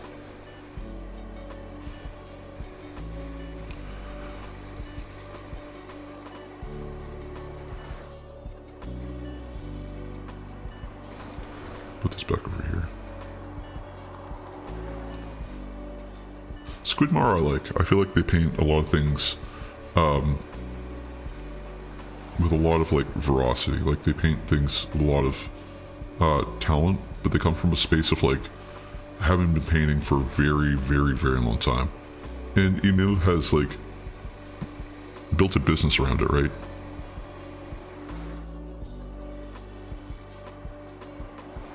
That's another important thing too, is that like you'll see a lot of these like YouTube channels where it's like, hey, look at this professional looking paint job that I spent like 6 weeks doing. It's like, that's cool. And then you find out it's a commission channel where like, this is just them showcasing their work. And that's cool, but like, it's almost sort of deceptive when they have tutorial. Like, I understand wanting to teach people how to paint. I get that totally. But it can be pretty deceptive to someone who's like new to the hobby and like, how do I paint like that?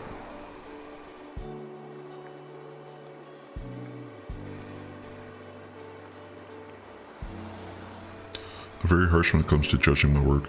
No love of Golden Demon though. Yeah, I was at first.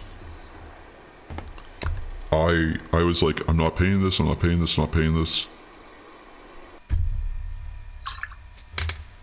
One sec.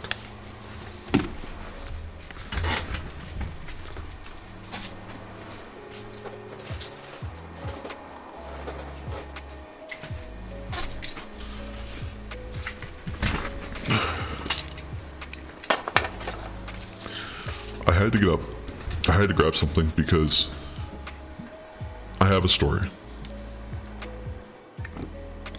So, I am my own worst critic as well. I think as painters, we all are our own worst critic. I'm just throwing some Dorn in here while I'm thinking.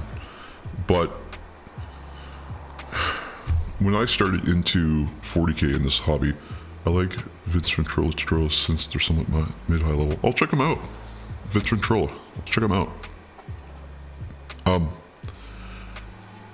When I got my first box of Black Templar early on, it's because I thought they looked cool, and the Commissar and I were going to paint them together. Here's the thing. We said we cut and glue and paint separately. And we make the same mistake that every mini painter does when they first start, which is they say, oh, I'll do sub-assemblies and paint arms separately and X, Y, Z.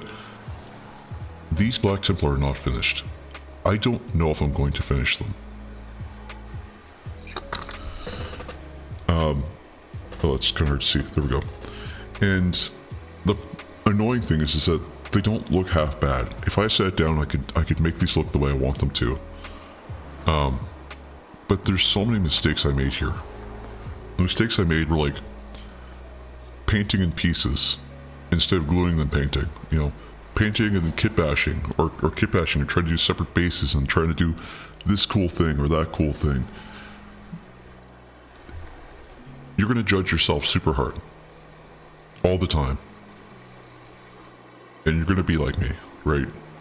And I'm going to be just like you and like everybody else, where we're going to paint these things and look at them and say, oh, it's not done, or oh, it's, you know, it's not painted the way I want them to, or, you know, oh, I don't like that edge highlighting, like maybe I should have brought it back a little bit, or, and then we're going to go watch 20, 30, 50 videos about how to do it right by someone who's had, you know, multiple businesses on it. The first kit of Space Marines I made, I painted each part separately. Oh my god, that was exactly this. And you look like there's still gray under here and there's still underpainting. And that's my point. That's my point, is that like, everyone makes these mistakes.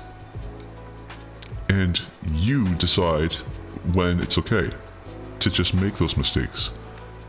You know, if you enjoy the game, it doesn't matter what they look like. If you enjoy painting, you decide how far you've gone. And if you want to be a harsh critic on yourself, absolutely, you're within your right to do so, but you have to understand that where you're at now, because it's been a year, where you're at now is not where you're at when you started. I remind myself of this all the time, because here's where I started. You know, here's where I started in 2014. If I can get the light on this correctly. And then here's where I am today.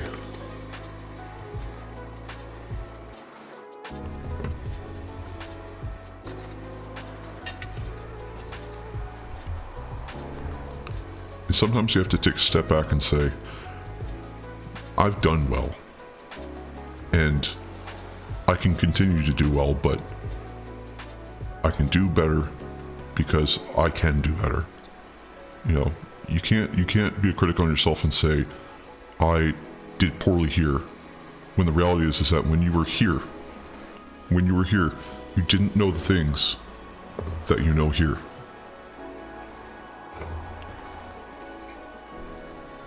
Anyway, I guess what I'm trying to say is, at the end of the day, if you're painting something and you're upset about how it looks, just remember that you're further than you were before. Oh god, yes, and that's why I love this hobby, is that progress is so visible. It's tangible. You can hold on to it and say, oh my god, like look where I was. Like I was writing stuff on the bottom because I wanted to be like, that's my sergeant, because he's got an S on the bottom. Like, anyway, it brought me to that space because I'm my own critic as well. And when I was getting ready for AOP, I stayed up for 24 hours straight, and I was like rushing and worrying about like it was Golden Demon. And at the end of the day, I got 2 little pieces of metal and a welcome to the community. And you know, I think that was enough for me. I wanted to be part of that community so bad that I was willing to do anything for it, to be part of it.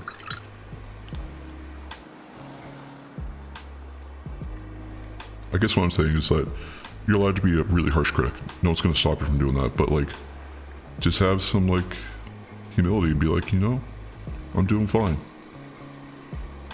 I will agree, people can always do better, but there's nothing wrong with just being fine. If you're a critic about yourself now, you'll stop.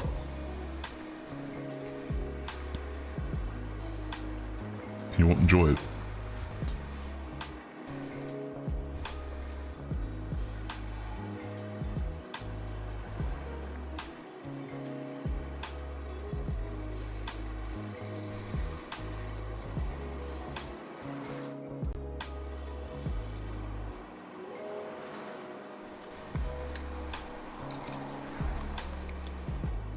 sort of funny, when I went to my local Warhammer store a couple days ago, I was in there buying a little miniature and some Abaddon Black.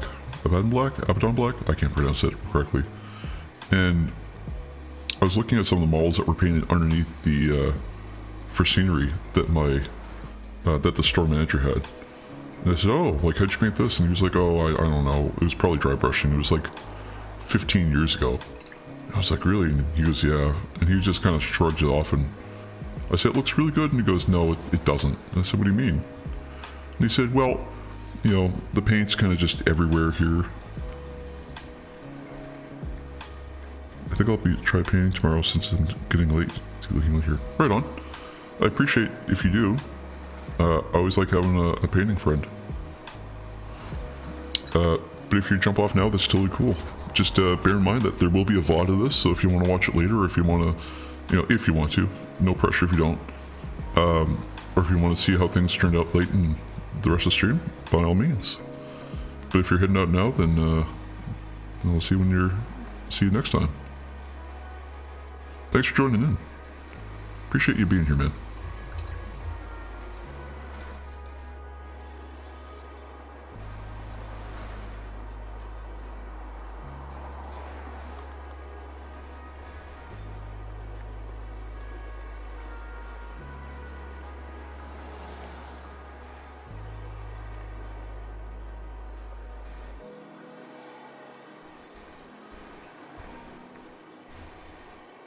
Oh, you're not going yet though? Perfect.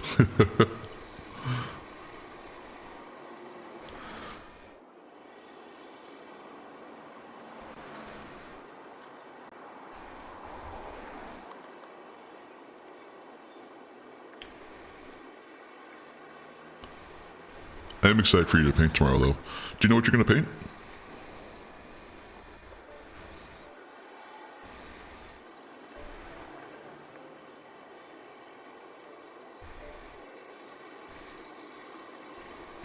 Ah, perfect.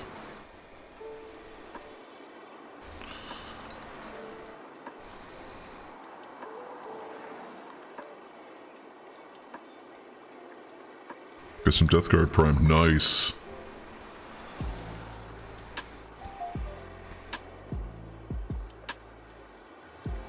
I love the sculpts on them.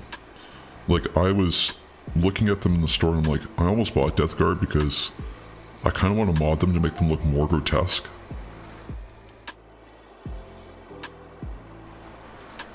Black Legion colors, ooh. Oh, mid-painted Havocs in Black Legion colors, very nice.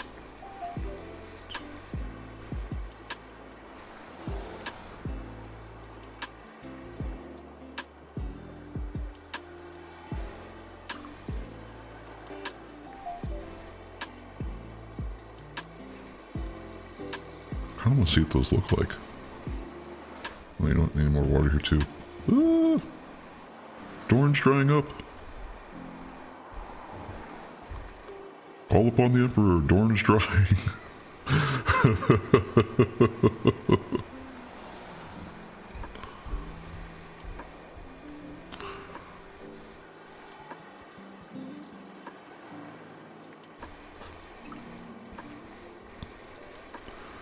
Havocs.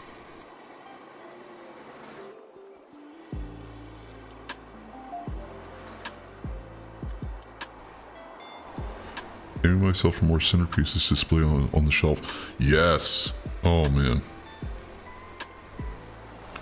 I almost want to show you my Demon Prince. It's in another room, so I have to go grab it, but like, I did a clear epoxy resin base for it, and like, I went full tilt for AOP. I could go grab it.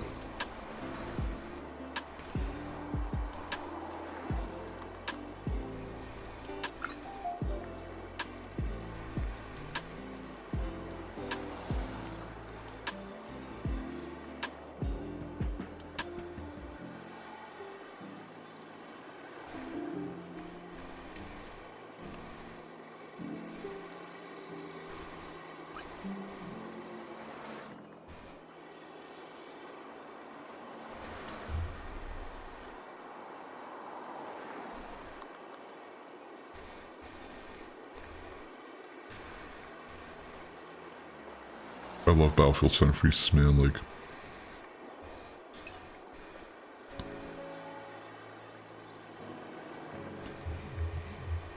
I'm one of those people that's like, if you're gonna play with your army on the field, like, it should be painted.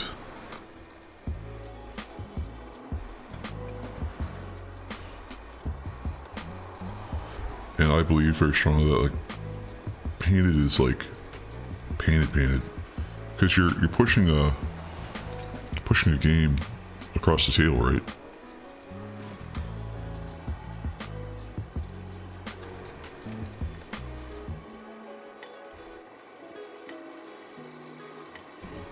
Excuse me.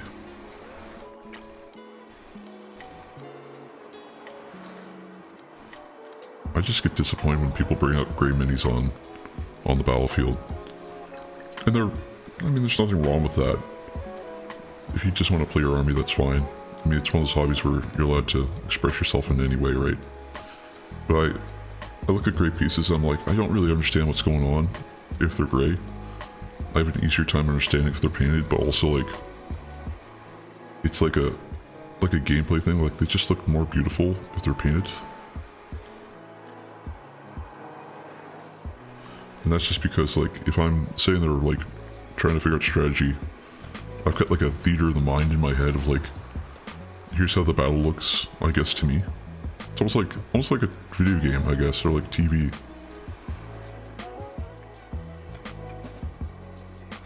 Just pulling up some of the extra paint I put on this bug steak. My paint might be a little thin.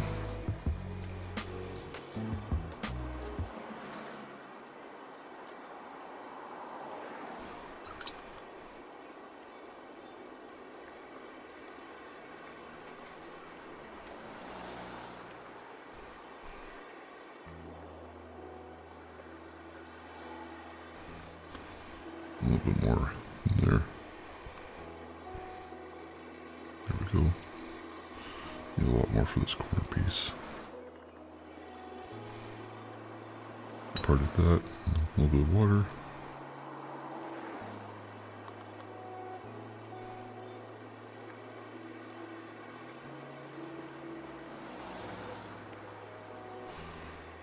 Now, I did go over a little bit here.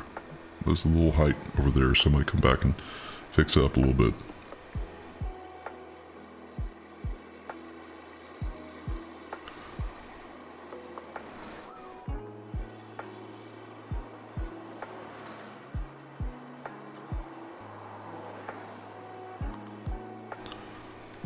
Just finish this last one here before I do.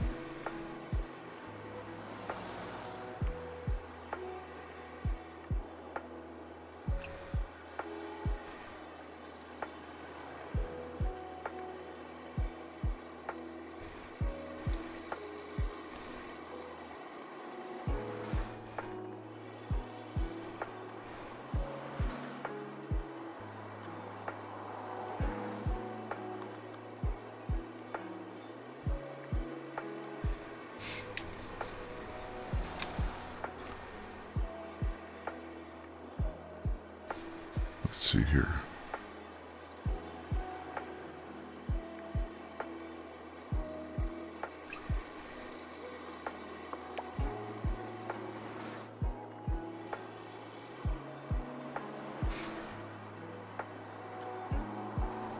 Yes, there's a lot in there.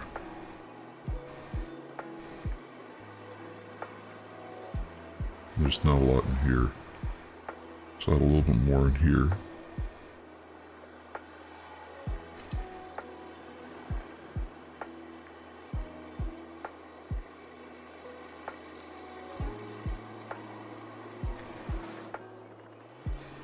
And then right here, I want to clean this up a little bit of orange.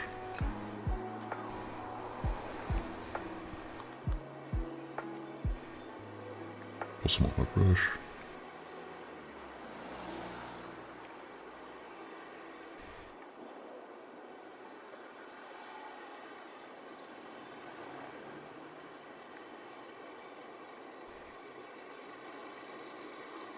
I'm just applying some orange just to the middle pieces here, some of these, just because I want it to look like it's hot.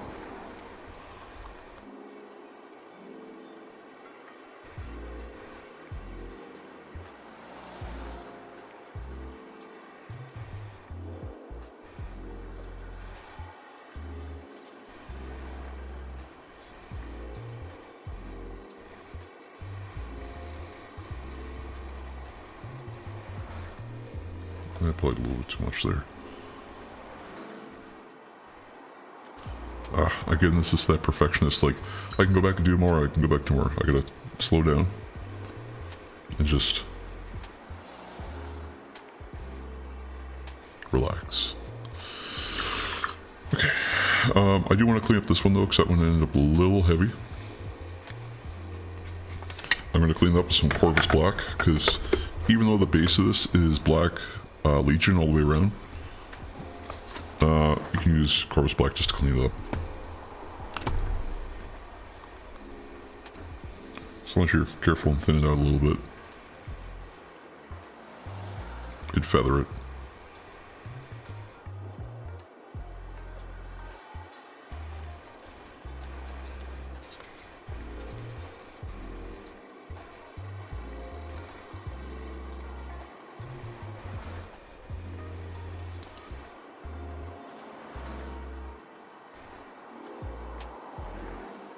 Goes on wet, dries out, and then I'll feather up some of these a little bit too.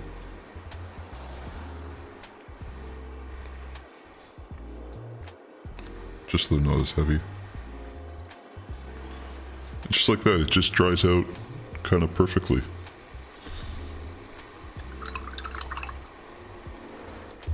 I don't know if I can show that there.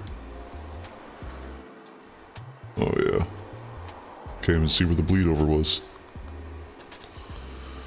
How someone from getting the loop of correcting mistakes to make it look like perfect as possible, and then single names can take days to... Yes, I am the same way.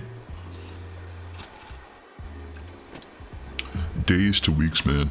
Days to weeks. Oh. You know, I'm gonna call that there. The only thing I need to do is fix this up. And that's just some iron hand steel. Or lead belcher. Lead belcher's fine. No. Yeah. No. Yeah. Lead belcher's fine.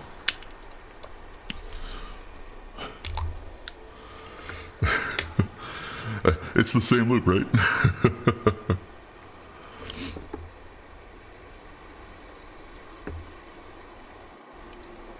Again, the exact thing I was talking about, which is knowing when to paint. Oh, sorry, put the brush down. It's hard. It's very, very hard. Because you want it to look perfect.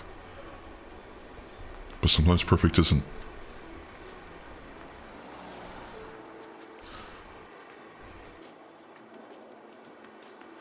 Put that way, straight from the pot, and then just drag it across till it's thin. There. That is good. I recommend metallics from Vallejo. They flow great and covered really good. I was looking at them. I almost bought a copper. I have a Army Painter pure copper. Range is limited. Yes. I want to get some good metallics, and maybe I will invest in some Vallejo. I know, like, the Citadel dry brush is extremely good for metallics. So maybe. Oh, there was one more thing I wanted to do with this. Right, thank you. Yes. I'm gonna move these off the thing here. Yeah, I'll have to try out some of the new metallics for Vallejo. I haven't used a lot of Vallejo stuff lately. The last Vallejo stuff I used was the airbrush stuff, because I've got an airbrush here. I just don't like to use the airbrush stuff very often. But it seemed to work pretty good. Okay, so what I'm going to do here is I'm going to use not this dry brush, because that's... Oh my god, I keep throwing it. It's a good dry brush. I've got an old dry brush over here in my pot of, like, additional things. Let me see here. This guy, right here, is dry as can be. It's so dry, it basically is like I flex the whole brush with just the head. I use an airbrush only for priming also. That's probably a good idea. To use my airbrush, I'd have to set my whole stand. I just don't want to do that. And I would want to use it for highlights. So what I'm going to do here is I'm going to use the Dark Rust by Army Painter on their effects range. When it dries, it's going to dry and look like rust, basically. And I'm going to stipple it on. So I'm going to find a few places here just where it makes sense to stipple it, so probably, I don't know, like here-ish. Oh yeah.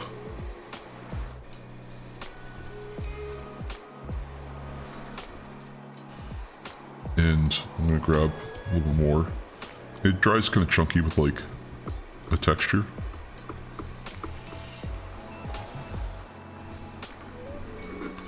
Realize me not be able to see that there, I'll move over. Yeah, just picking out spots here and there.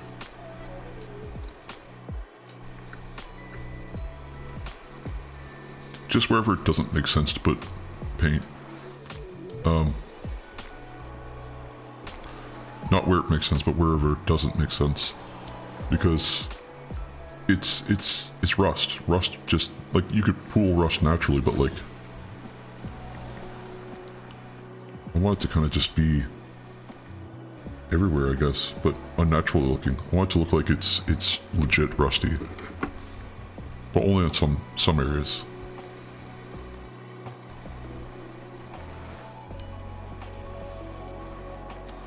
Is it fresh rust? Kind of missed it when you said. Sorry, this is the dark rust. I know it's hard to see because I keep forgetting that I've got the. You know what? I'll do this. There. So this is the dark rust by Iron Painter, and that I'm going to stipple on first, and then afterwards I'm going to stipple on fresh rust over top of it, but much less capacity. And as you can see, it's starting to dry and it's starting to look muddy in all the areas down here. So it's getting muddy there, and I've got some mud on it, kind of there, kind of everywhere here. Just little bits here and there, building it up. Oh, nice. I bought the fresh rust as well, and I was like, you know, I should probably get the old rust because I really wanted to sell like an old car kind of thing. Well, you'll be able to see what it's like on stream here. I'll keep stippling it with the old rust. And stippling is kind of the magic trick for this stuff.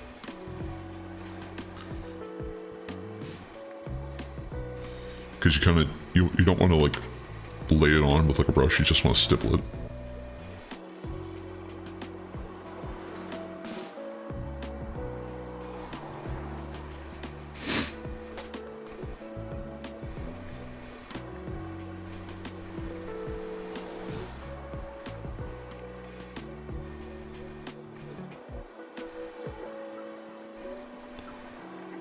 Okay. Some of that off with some water. Just so it's off my brush. So when I go to put the fresh rust on, it'll stipple in correctly. Not getting it completely off, and because I do want a little bit of the back rust on it.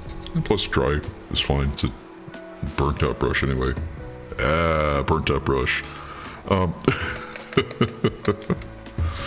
Okay, now the fresh rust. You can see how it's drying already.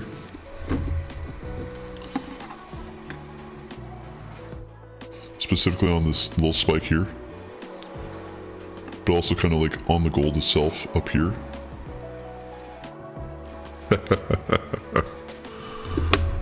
So I'm gonna grab some of this fresh rust.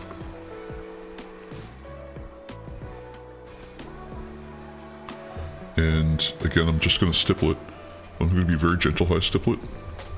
I'm going to take some of it off right away. And then look at the the old rust and go.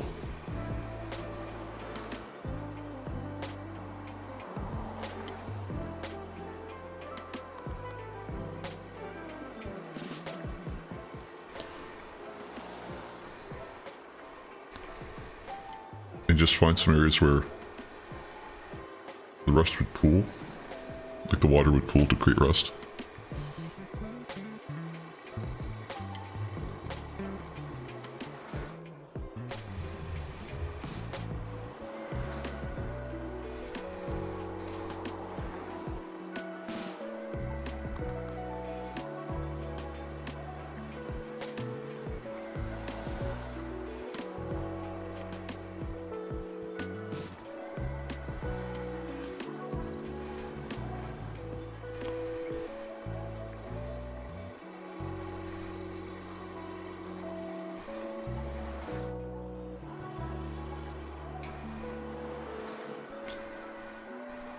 You can see it drying out already.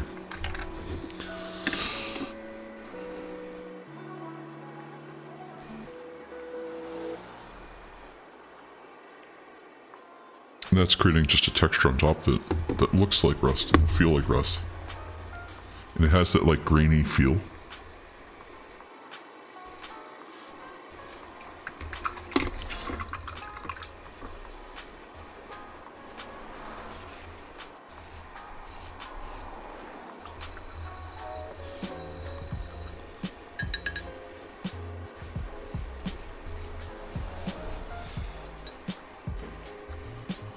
Is a very nice effect, and it ends up making like anything look exceptionally good.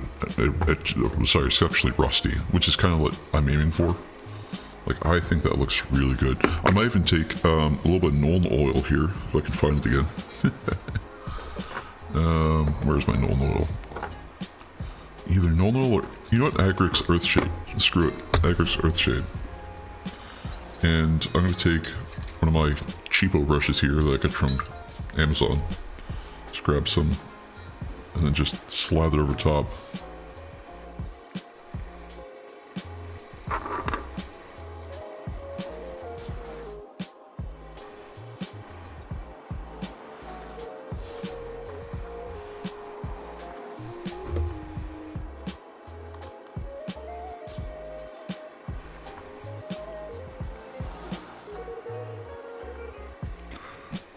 It just makes it look so dirty and old.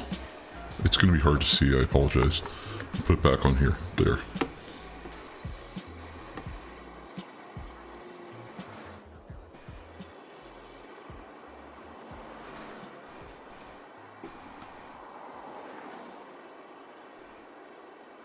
Yeah. A little bit of Agrix Earthshade really helps sell out that the rust has been sitting there for a while.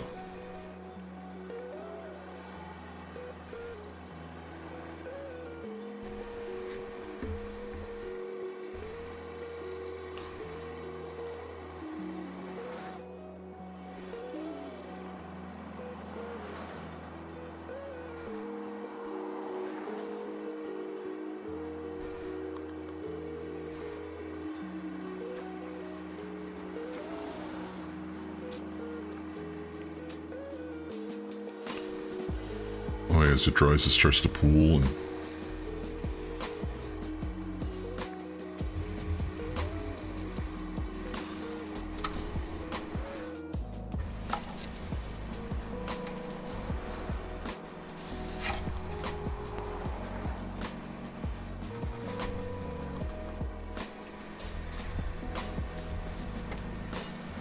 it's kind of hard to see. Oh, almost had it. Nope, wrong way. There we go. Yeah.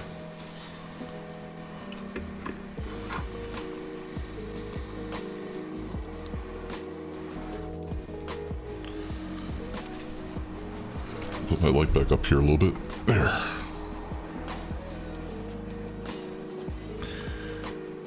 Cool. I think that looks pretty good. You know? I think we got there.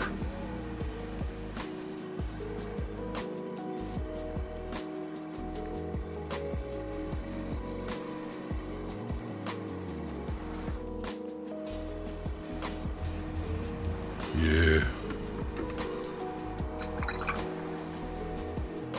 I might grab a little bit more of that fresh rust and just tap it over top.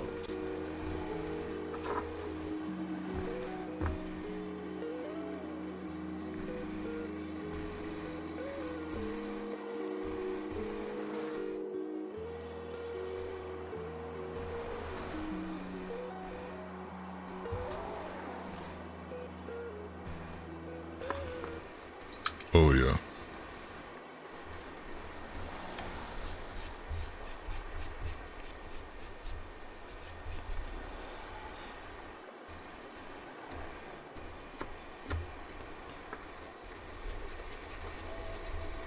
I stuck my fingers in it.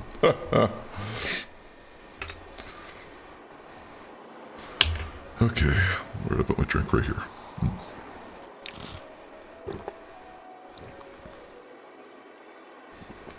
Okay, that's looking good. I'm gonna grab this guy and we're gonna set him down here. And I'm gonna be right back right quick. I'm gonna take a quick 5 and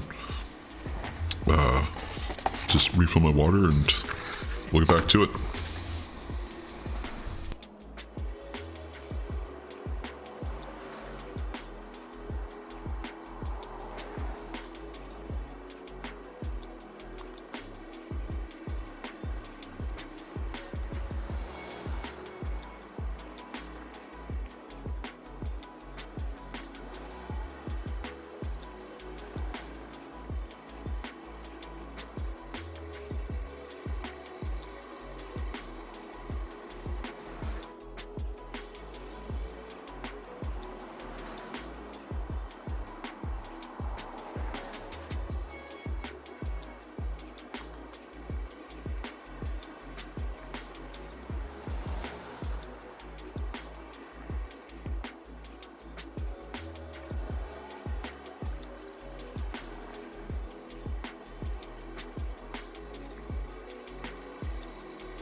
Okay, I've got my water and I'm returned.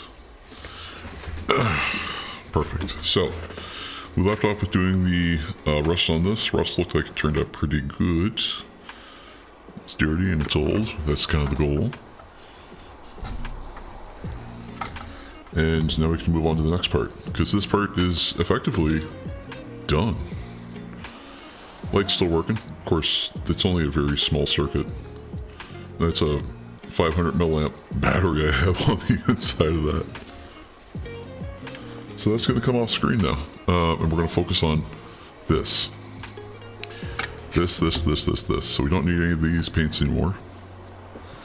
Just get myself a little organized here.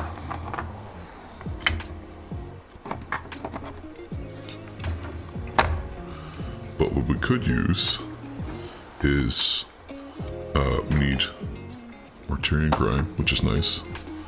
I'm gonna keep null oil here. I've got Screaming Skull, perfect. And I just need Skeleton Horde, which I think I have over here. No, Black Legion, couple paints. Cygor Brown, that's not it, but it's close. Skeleton Horde. And I think I put the brush back, which I did, which is good. Oh, last time when we were here, we used this brush and it dried right out with the red in it. Let's see here. I'd like to use my medium layer brush.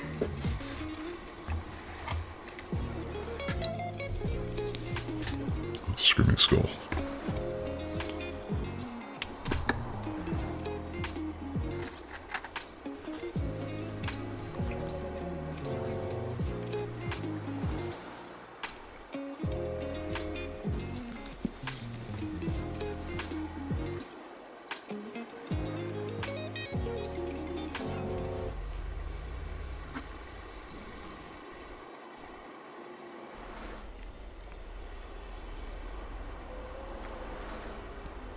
And Screaming Skull is one of those paints where it's already thin enough.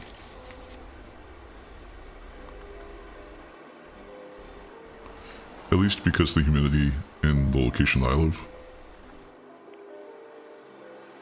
In my part of the galaxy.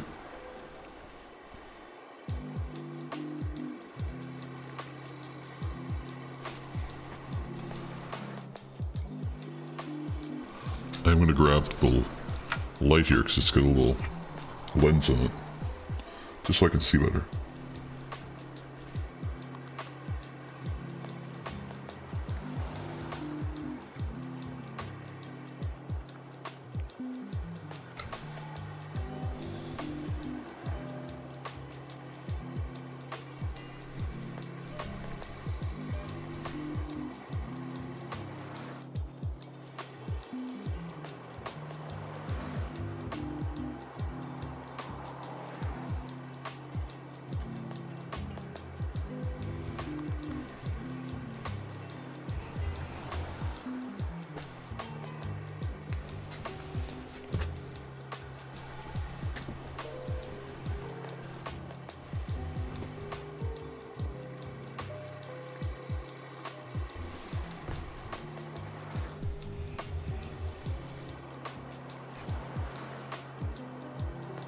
Found the skill hidden in their pots. I blame the blood ravens. Ha! What temp is at your place? It's 23 degrees Celsius. Inside. Outside, it's like -5 right now, I think it is. So it's cold in my part of the universe over in Canada. Atlantic Canada.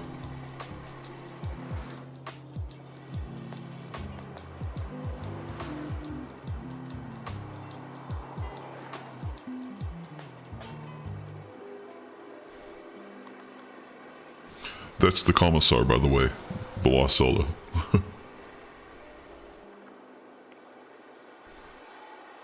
Warm, yeah. What part of the world are you watching from?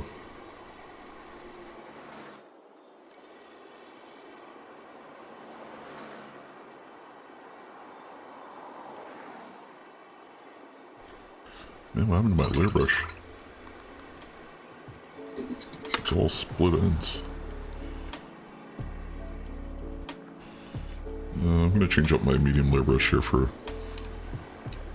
I thought so from yesterday. Poland. Ah, okay, yeah. It would be very, very cold there. Negative 15. Yeah, we had that a couple days ago. Actually, we hit negative 20 2 days ago. It's expected to be like negative 30 this weekend, so... waiting to see what that's like. I'm not super excited. Supposed to go see a hockey game, so...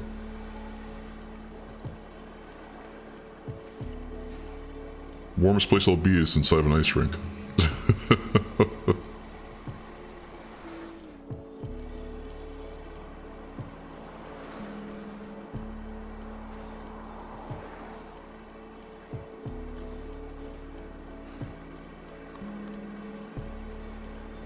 And it's funny, it's raining today. It was snowing last night, because it was like negative 9 when I got home last night. And then overnight it warmed up to like 1 degree.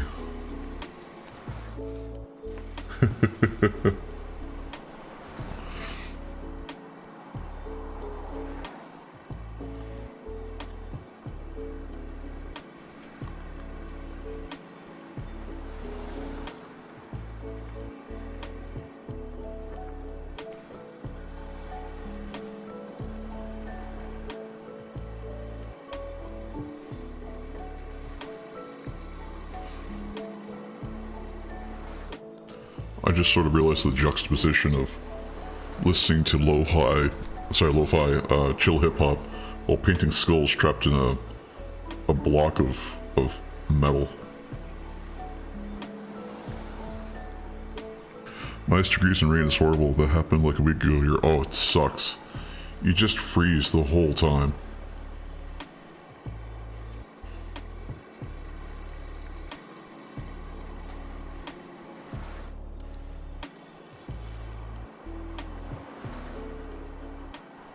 Like I said, it went to 1 degree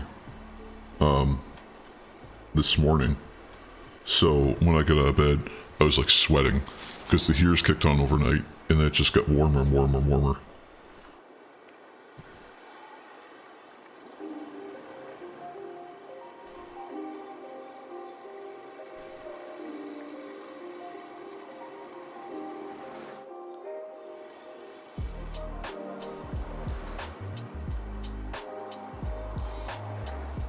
You know what? I might throw some of this on the wet palette. 4 centimeters of snow and like half a centimeter of ice on top. Ugh.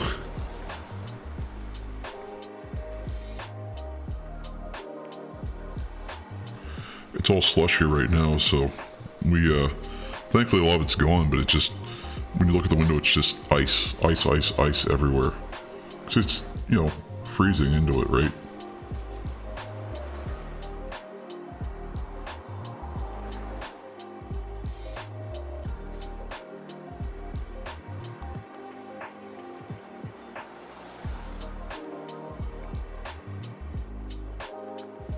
Yeah, maybe the wet palette was the way to go with this one. 40 centimeters is no joke, though. I heard somewhere that in Russia, the snow was like 4 feet in a day, which is crazy.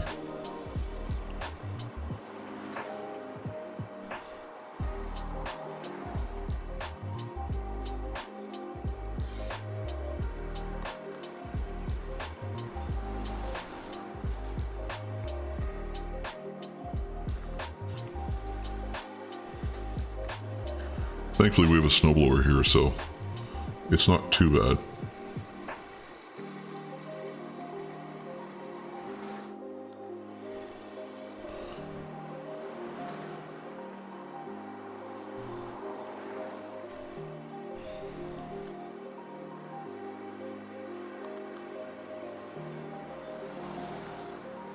Just realized it might be hard to see me painting this. Skulls might not turn out the way I want them to right away, but they will once I throw Skeleton Horror on top of them.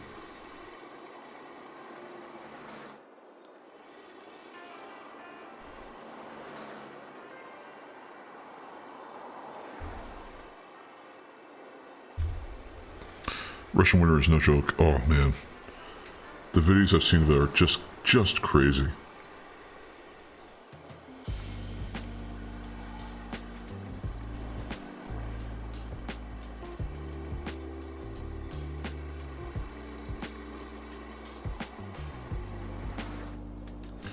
I think like winter lasts over there for like an extra month or two than it does in Canada.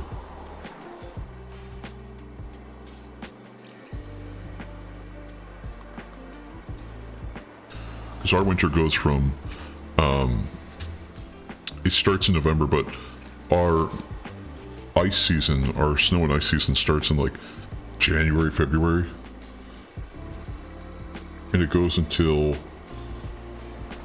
basically the middle of March, late April. Or like late March, middle of March. Into April sometimes.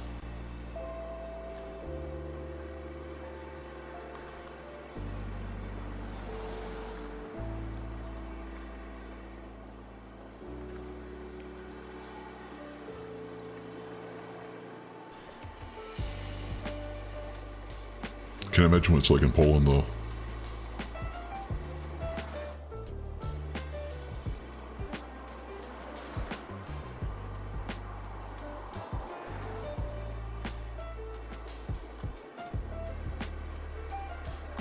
Oh, same there? Yeah.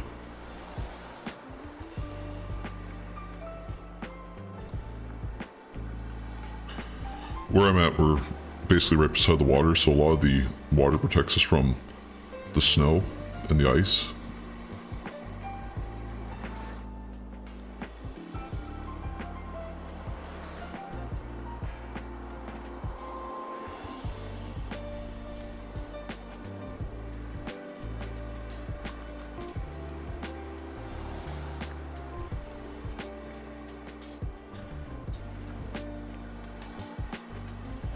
Return it to frame, Brother Exhaustus. Return it to frame.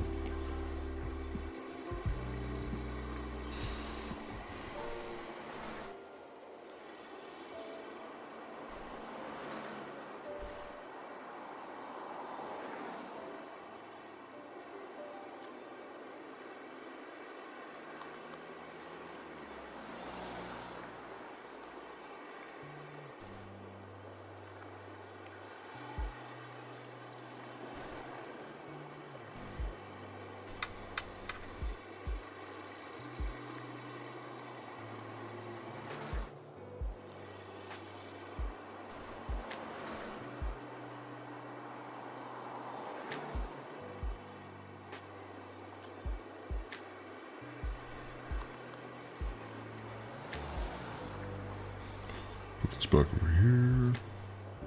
A little bit of skeleton in there.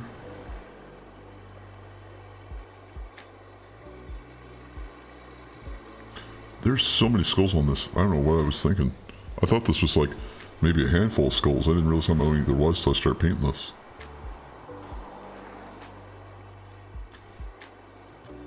Skulls are such a like... I was saying this with the commissar yesterday, and we were laughing about this. But she had a really good point that skulls are basically just like the GW glitter.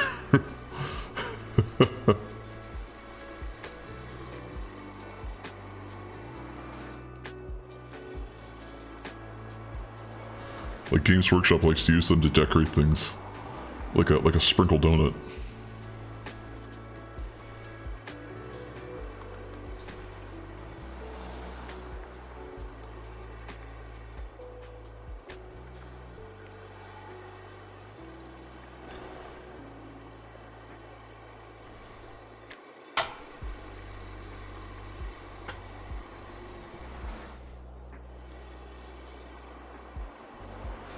Case of Chaos, that's true, 100%.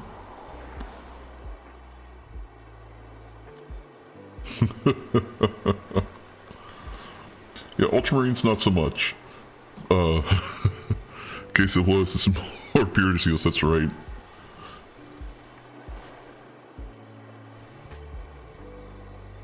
Unless you're Black Templar, then it's both.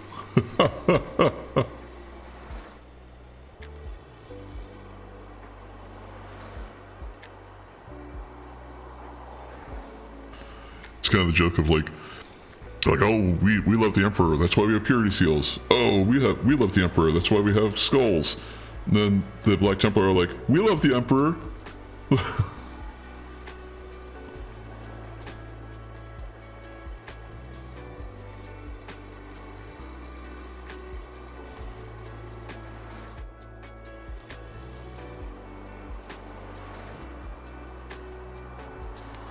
Okay, the skulls look okay. They don't look super great, but they look okay. It won't matter anyway, they're gonna get Skeleton Horde. Now to paint the spikes. Mortificators, oh my god. We have skulls and purity seals. We're clearly superior. In every way.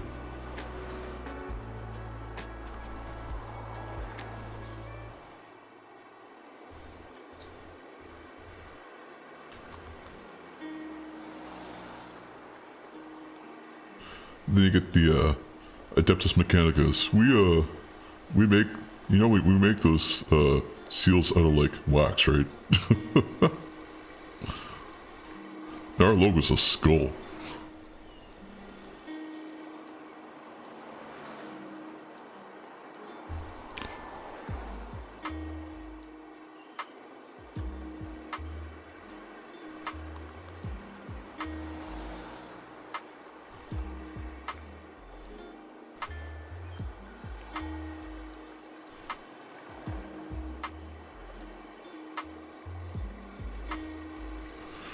Oh, I like the way these are turning out. I probably could use a second coat. 2 thin coats. And I'll still need some Corvus Black in here to clean this up a little bit, but you know, it's not turning out too bad. The skulls are kind of getting there. Oh man, there's no light on this. There.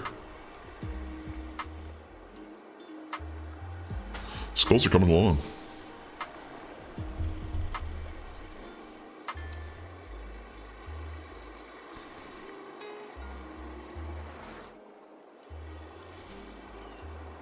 Just painting up the spikes now. Using contrast paints for skulls or layers only. I'm using both. So right now I'm using a layer called Screaming Skull. And then, ironically enough, or funny enough I guess, I'm going to use contrast paint called Skeleton Horde over top of it. Just because it'll give it that like aged skeleton kind of look.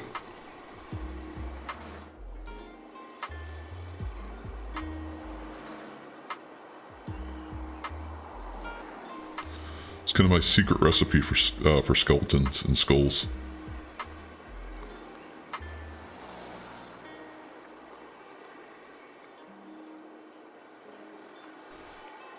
Yeah. Like I said, we're like 2 brains on the same train of thought.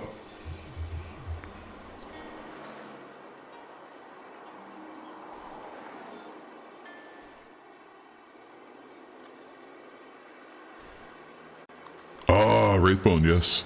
I was using Wraithbone for the longest time. And I still like to use Wraithbone every now and then. I used on my Sororita statue. But I wanted to use Screaming Skull just because thematically the naming was just there. And I find sometimes get like the right colorant. It just depends on like the context, right? Like I'll use Wraithbone if it's like really trying to throw a lot of contrast, or if like the colors beneath are like close but not too bright, because Wraithbone can be very bright, right? Screaming Skull can be pretty bright too, but it's just not as bright. So when you're putting it next to black, it looks brighter without being as bright.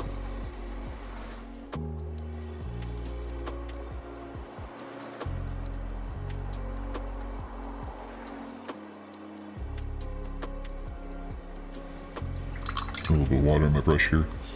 Brush is starting to dry out.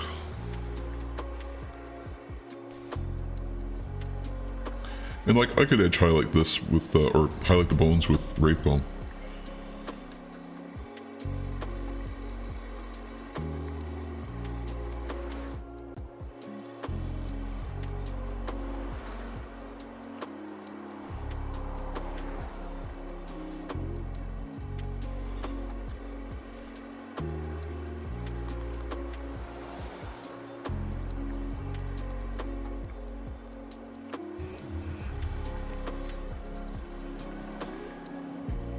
Okay, what now? Now the big guy, I guess. The big old horn. The great big spike. This is going to require a lot of attention. Oh.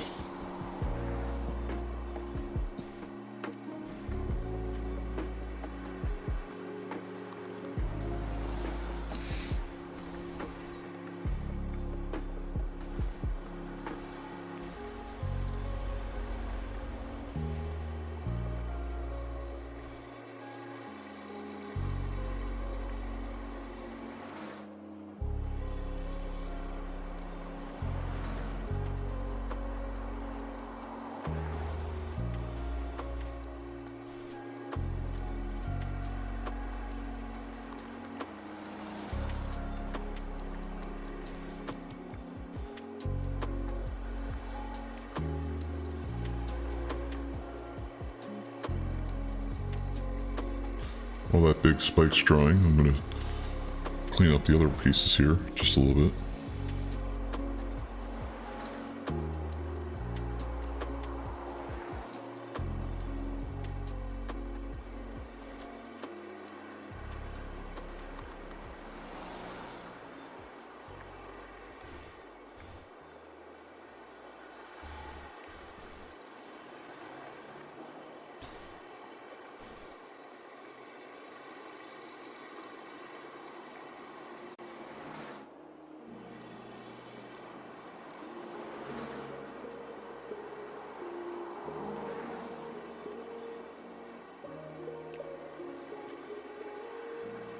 Make sure these skulls get some attention.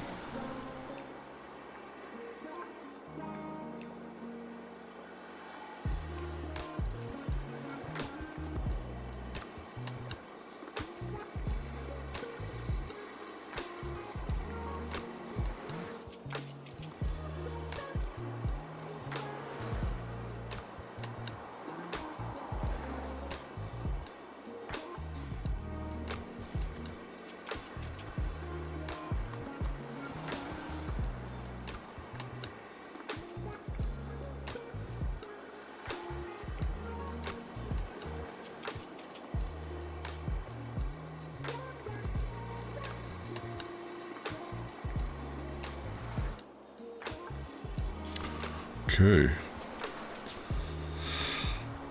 That's gonna need a hot second to dry. Wow.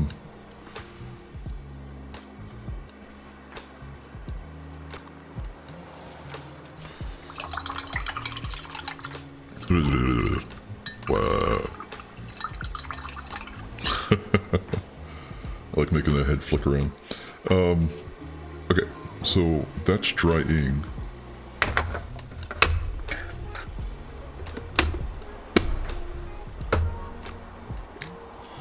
So now we can grab the skeleton horde.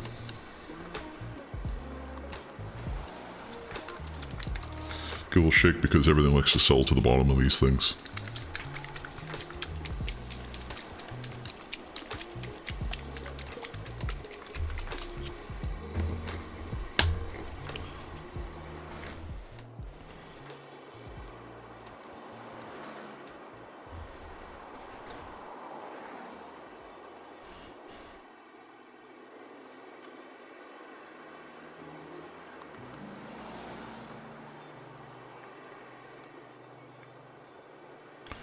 I like this contrast paint a lot because it's such a cheat code for skeletons and skulls. Because it dries kind of like, I mean, contrasts are like glazes, they dry in the lowest spots. So it's just nice to like have something that like wants to move all the way itself down.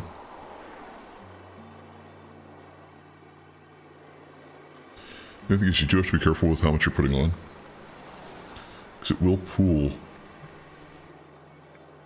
really heavily.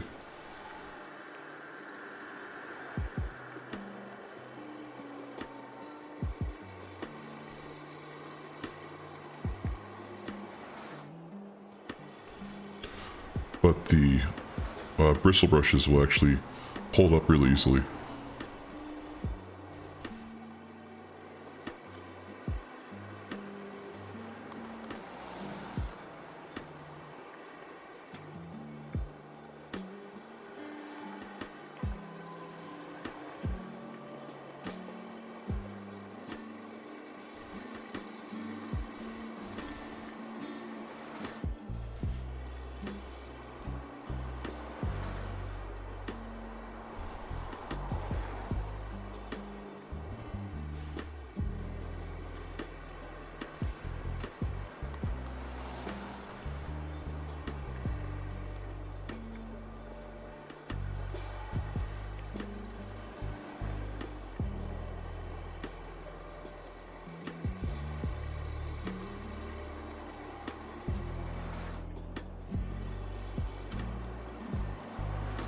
Brush size used most. I normally use a small layer brush.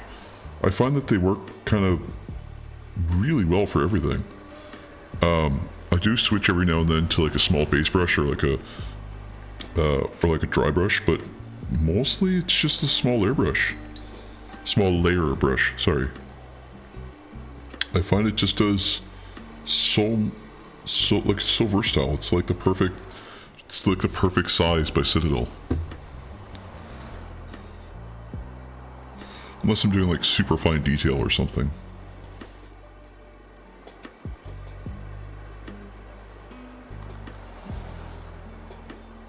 How about you?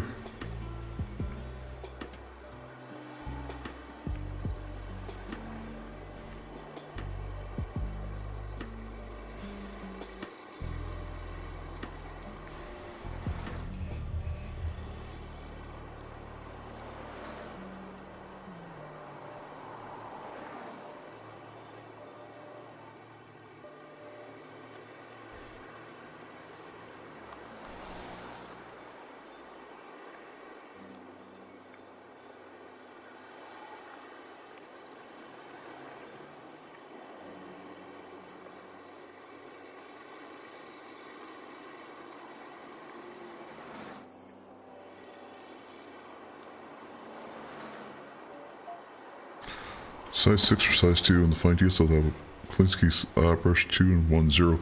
Nice. I've got a Vallejo somewhere in here. The smallest size brush I own is by Vallejo, and it's a... if I can find it. I probably can't find it right off the bat. But it's a size 00. Oh, no, actually it's not. The Psycho brush by, oh wait, no it is, sorry. My mistake. I was thinking of a few things there. 6 and 2 being synthetic, nice. I really like the natural hairs. I like the natural squirrel hair. I find it works really well. And I was right, it is Psycho, because the Psycho is a 10-0. Maybe hard to see. It's like the smallest possible brush I can own.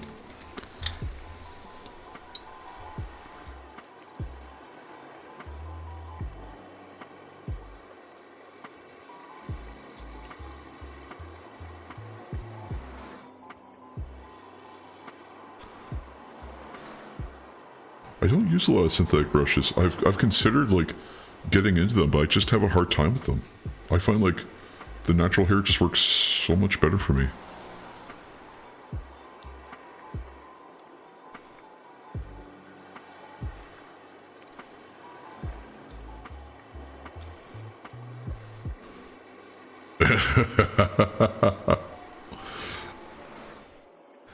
Yeah, I don't think 10-0 is the correct numbering for it, but it's just what they said it was, so. I've got a Vallejo, which is like a 00 somewhere here. And it's quite thin. Oh, here it is. This is it's also a 10-0. And that one's, oh lord. I don't even know if I can show that on stream, it's so thin.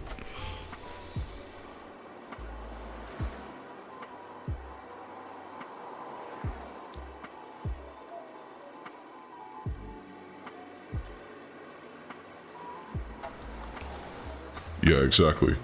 It might be like a 3-0, basically for the Psycho brush. But you know, it's army painters, so they're going to tell you it's a crazy one because it's you got to be a psychopath to use it because it's a 10-0, and it's like, no, I don't think so. It's closer to like a 3-0, like you said.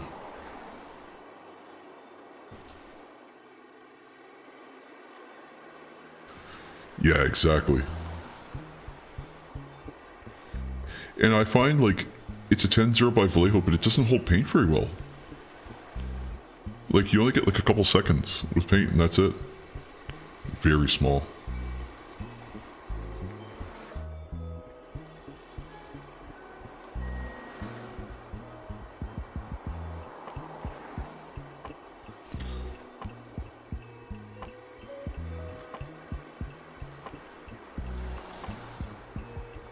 It's such a cute little brush. It's 10-0. Well, it's just tiny.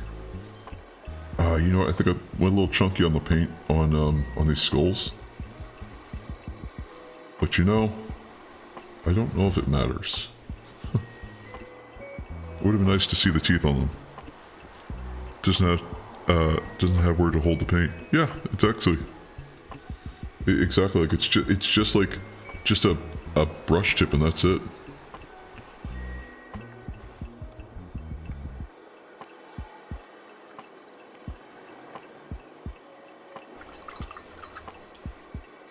These skulls are looking pretty good. And I think the spike's looking pretty good too.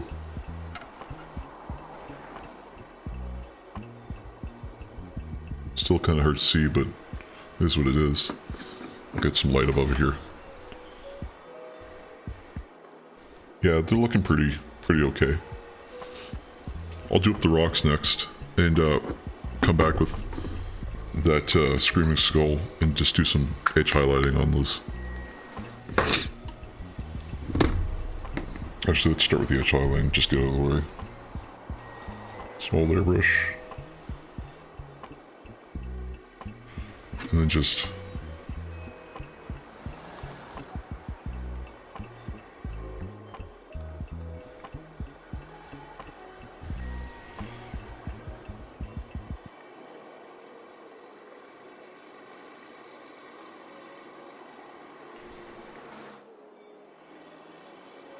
selling the idea that it's sharp.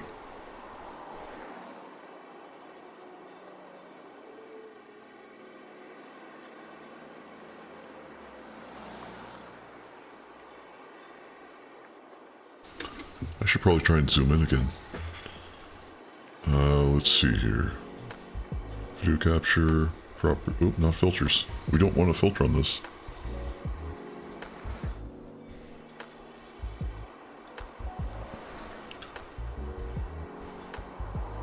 And then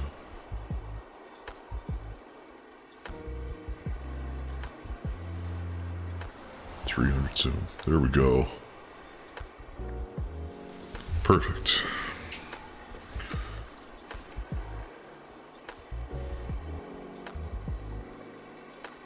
A little bit more of this stuff.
More up here. Clean up my brush a little bit.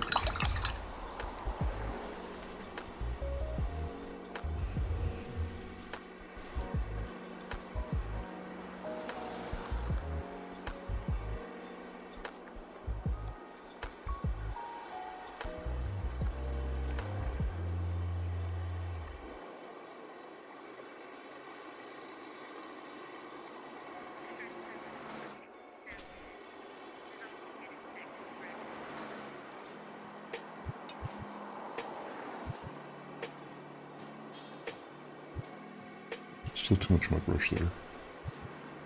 There, a little bit less.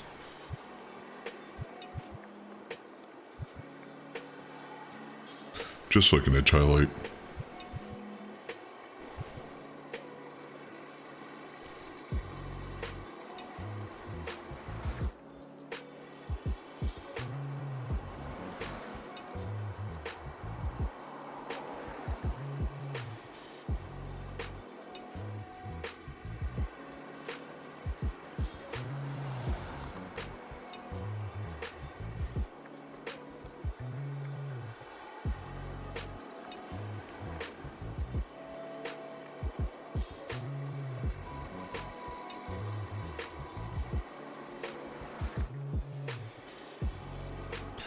I think that's turning up pretty good.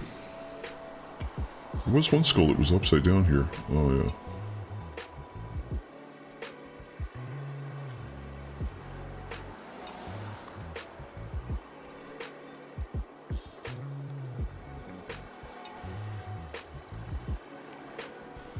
You have to be careful because there's always some hidden skulls in here.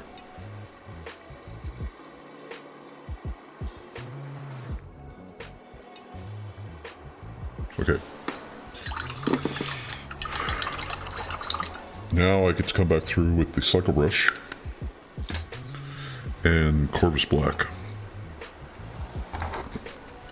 Because I need to clean up some of my areas I overpainted on. And I did overpaint them. I did it on purpose. Specifically because I just wanted to get the paint on.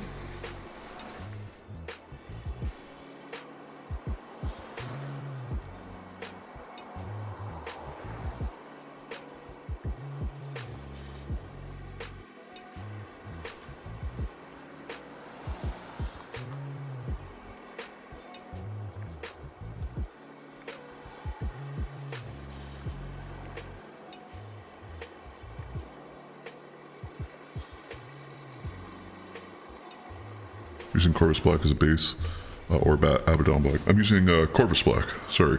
Actually, the base on this was Lead Belcher, and I went over top of it with Black Templar. But Corvus Black is such a similar looking black that on the tabletop you won't notice the difference.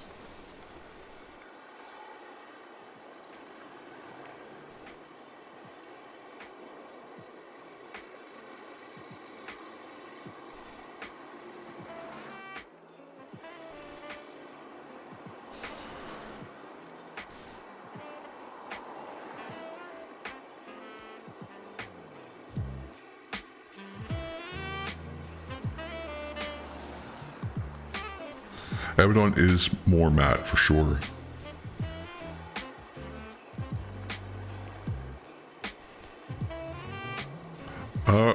I think they all turn kind of matte. Abaddon might be a closer match. Maybe.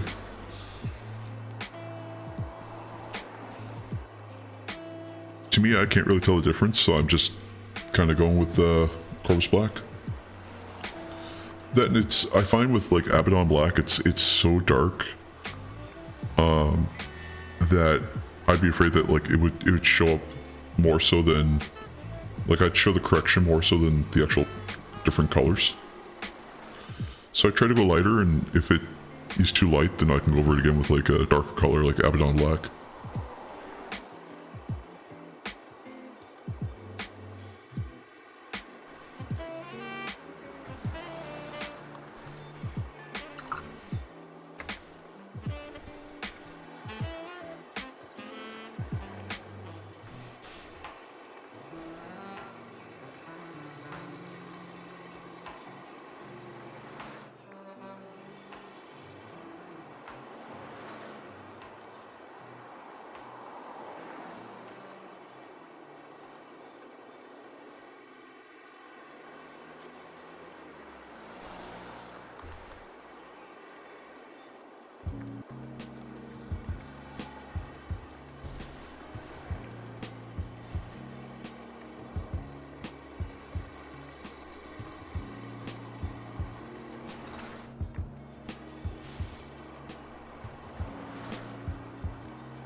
I just realized that you might be able to hear city sounds in the background too. One sec. Let me get rid of those city sounds.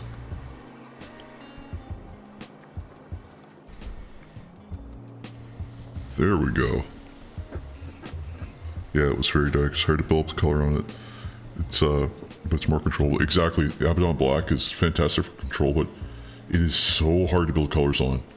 And when you're going from Chaos Black to Abaddon Black, there's like no difference. So that's why I had a really terrible time trying to paint Black Templar as well. I'd start painting, I'd go, I can't tell what I did. But you want them all to look consistent, so you try to paint them with it over top, and it's just harder and harder and harder.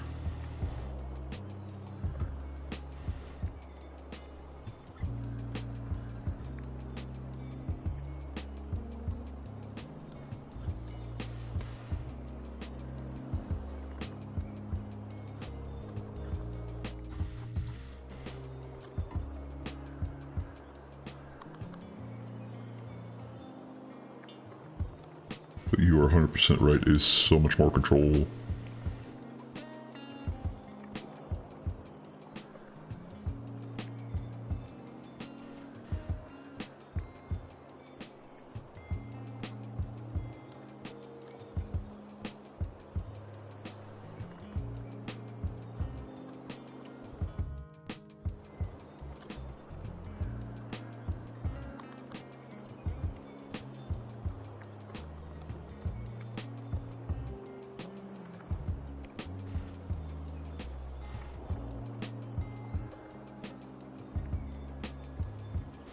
Black Templar equals remove pauldrons, paint them white, rest primer. Yes, 100%.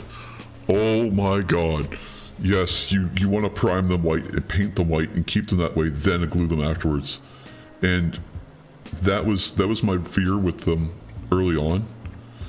And I was like, oh, I'll just assemble them. And I got overthinking it. And I was like, no, I'll take them off and do the arms. And then it just spiraled way out of control. But you're right, that's 100% the process, is just take them off, keep them off, paint them separately, then glue them on. If you want the least amount of headache, that's 100% the way. Because otherwise you're going through like Celestial Gray and Etholium Gray, and it's like, up through kind of like a Standard Gray, because you need all the gray layers to build up.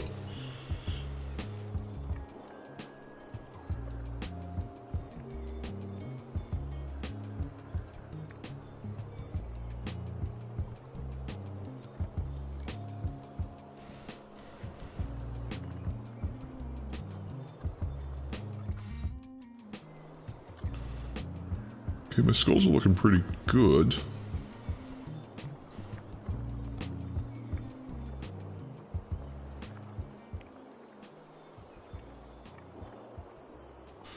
I think I would put a little bit more primer down and just kind of define some of these teeth on the skulls.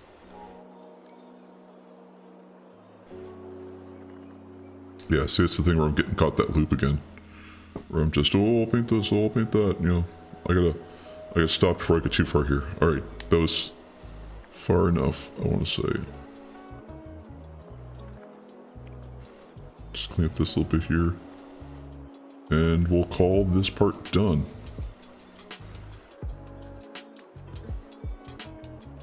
The other thing I'll have to do now is just these little edges here.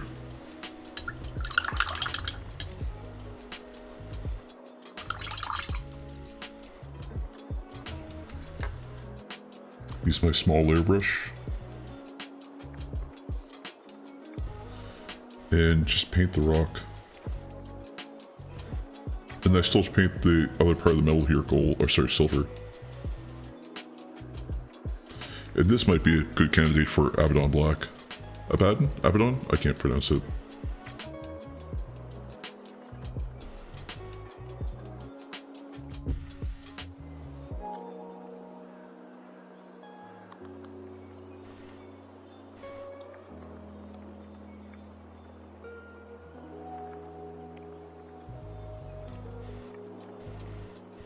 Yeah, it's gonna have to be Abaddon Black. Coarse Black's not deep enough. Unless... no, Abaddon Black. Okay, where did I leave it? Ashen Grey, Scavenge Light Dinge. That's Iron Warriors, I don't know why I picked that up. Iron Hands, that's not right. Abaddon Black. Hey, it's not chunky.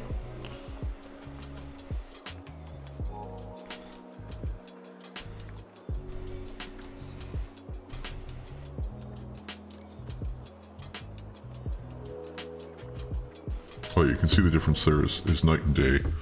The blue to black. It's just, it's so subtle, but so direct when you have them by comparison that close to each other. If it'll focus.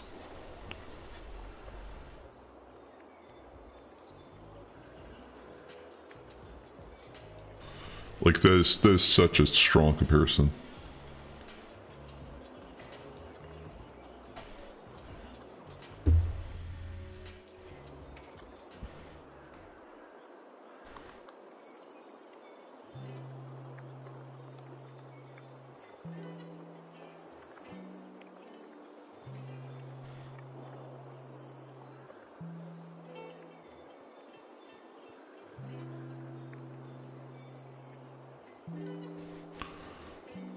I'm trying not to race this. I know I'm racing right now because I'm doing the thing where I'm like getting excited for the next mini.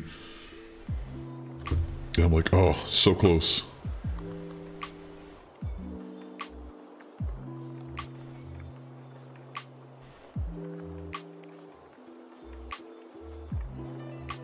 And we are almost there. I mean...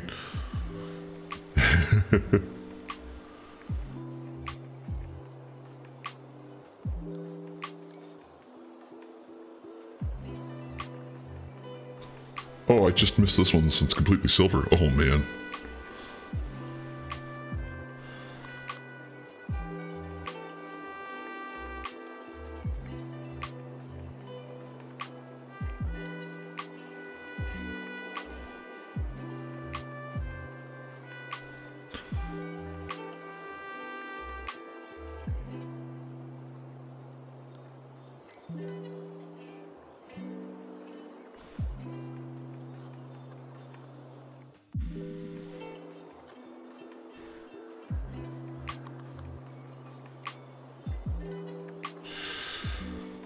Slow down, Brother Exhaustus.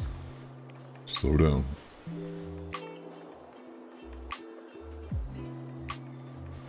The paint will be there.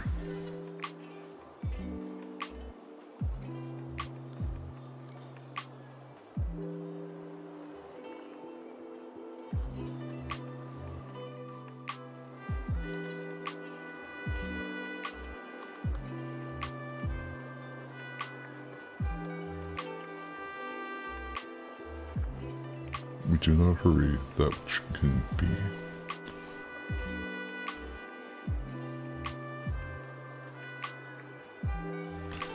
Oh man, okay.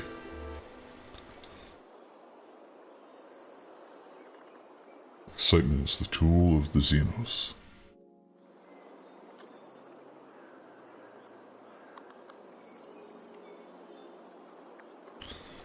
Fear is an orc construct.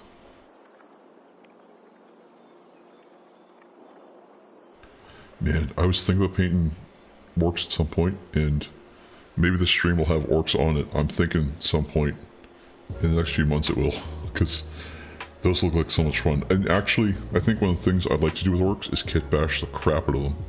I swear to you, what happened yesterday, or not yesterday, but on last Friday, was I went into the Warhammer store that's near me. It's just a Games Workshop store. And the manager who's working there, he plays a lot, like in leagues and stuff, in tournaments. Orcs are great for kit bashing, exactly. And he had these boxes of sprues, and he just slammed them down, and they're everywhere. And he starts, oh no, and he's picking them up and putting them back and looking through them. And I said, is everything okay, man? And he goes, yeah, these are my sprues, and I need them. And I said, there's nothing on those sprues, are you sure? And he said, yeah, I'm painting an orc army. Or building an orc army. And I said, what are you going to kit bash out of them? And he goes, I'm just going to cut them up and attach them. And I said, damn, that's smart.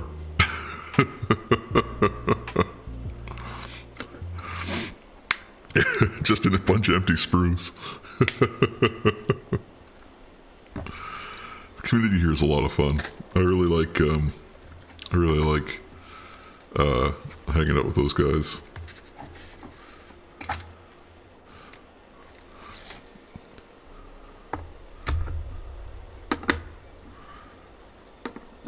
Okay, let's see if I can get this to... okay. There. Okay, we're going to use the tool.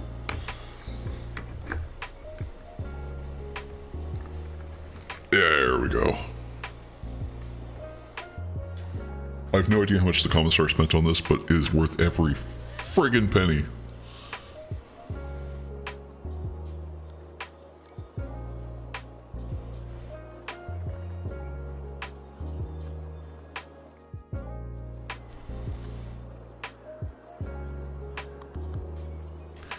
Is it just me, or do the metallics by Citadel have like a smell to them?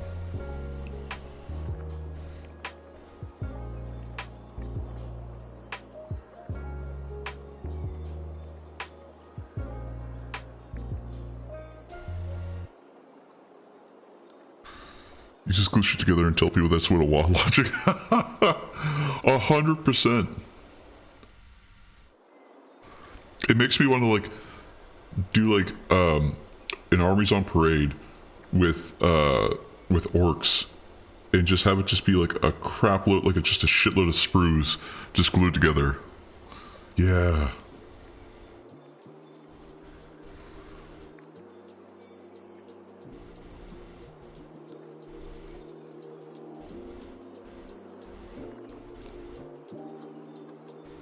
Okay.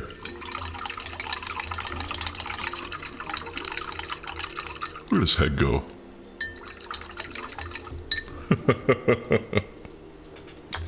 All right.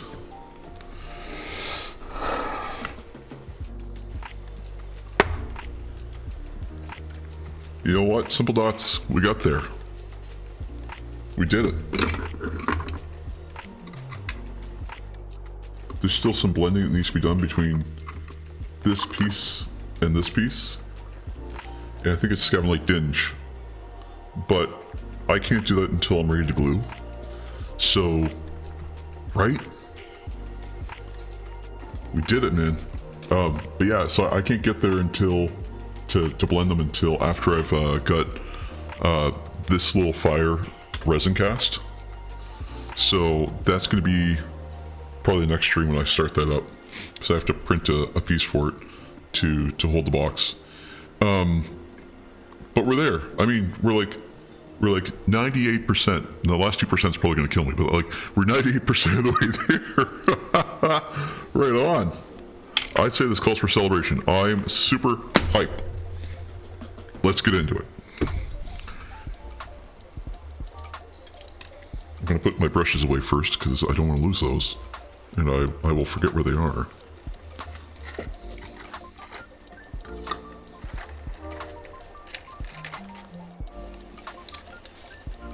Sip of water.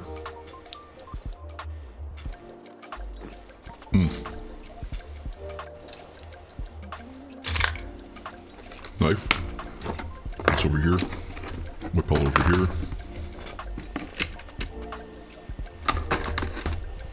Knife, glue. Let's see here. Inside my Mellow Magic here. God hand scraper. Sanding stick. Nippers. What else? Do I need anything else out of here? I don't think so. Perfect. We're good to rock and roll.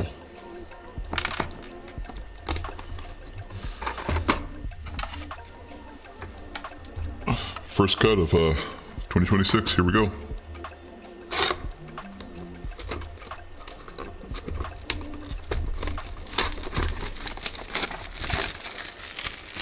Oh, all right.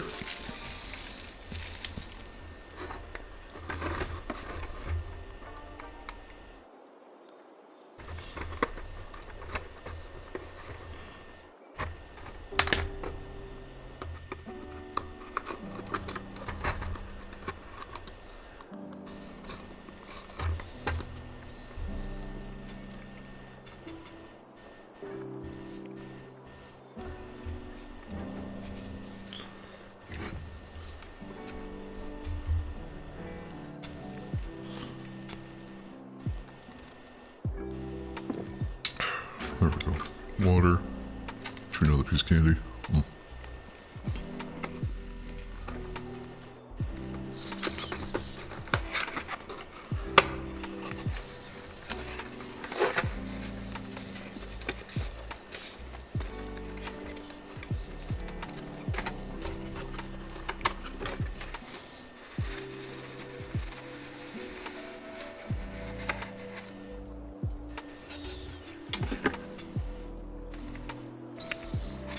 Oh, that's sick.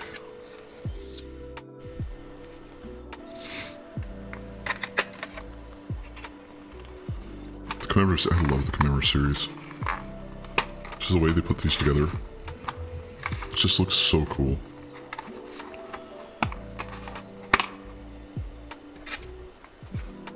one little base.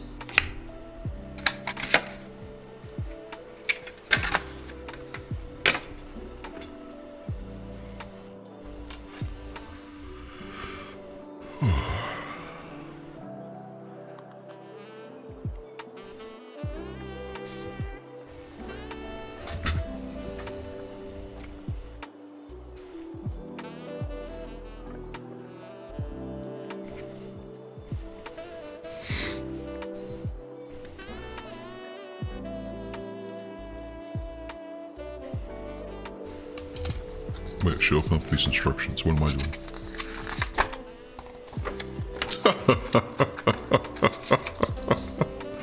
That's a lot of instructions. I don't know if I can follow through. Holy moly.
for something that's so short compared to like 40k models. I know! It's quite literally like a page. No. I think they had to pad it out. I think they had to add more to the page just to make it a full page.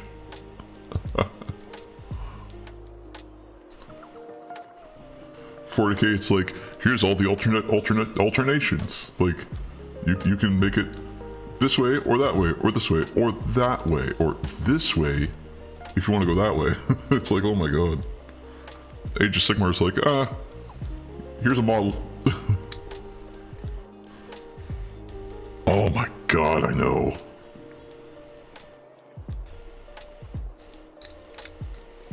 I was looking, oh my god, I was looking at the instructions just, well, before I get too far into this, for the Chaos Space Marines in the new box. And I'll show you them right away, just so you can kind of see what I was, like, losing my mind about.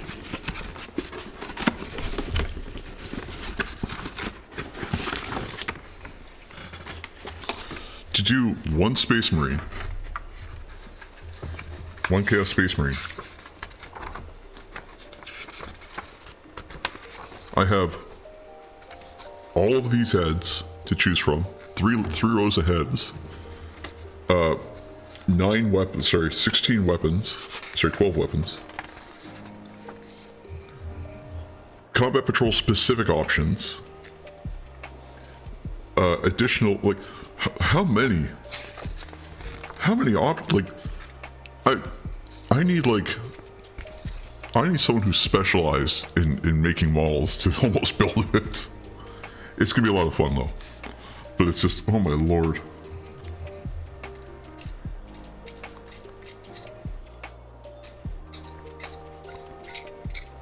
This one I like, it's nice and simple.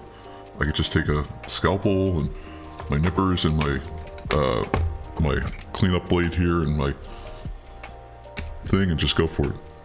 Yeah, I know. It's just basic assembly. Drives me bananas. Yeah. Well, kit bashing for Chaos Space Marines, I think it's just going to be skulls from the skull box. And blood for the blood god.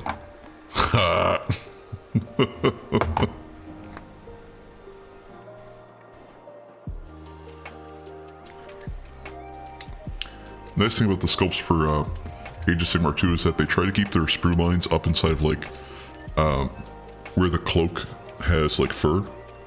It's kind of hard to see, and I don't even know if I'll be able to show off on camera here because of what it is. I'll throw it inside of this. There. But these sculpt lines up inside of the fur are really great for hiding them. So, like, you may have to clean up a little bit on the side, but for the most part, they're pretty well hidden. So if you're looking for, like, pretty... Yeah, it's too hard to see. Yeah, my camera doesn't want to focus, I'm sorry. Even if I had, like... Oh, now it focuses. Kind of. I'll have to get something with a manual focus. Anyway, point is that they hide the sprue lines really nicely for AoS models. More so than they do for 40k. 40k you get a sprue line, you're just told just buy a scraper. And there's like little hidden details in there too, like the sword. Oh, I love it.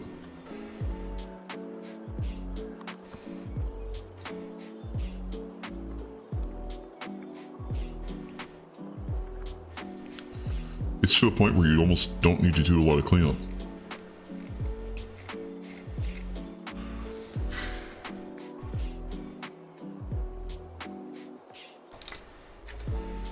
This is going to be a pain in the butt.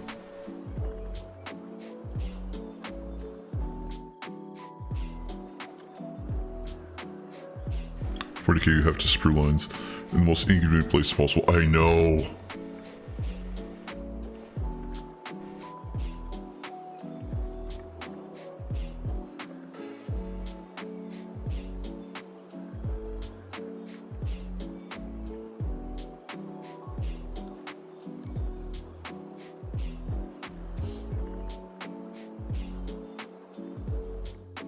I have to be careful when I do this process because sometimes I'm too confident with my knife.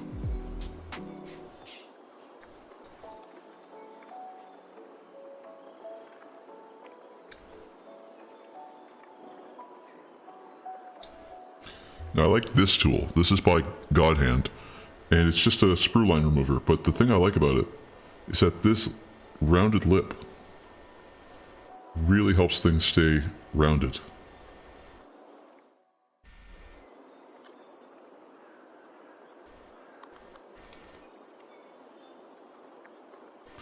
My only gripe with AoS is that because it's in a fantasy setting, you end up with a lot of really thin details that are just a pain in the butt.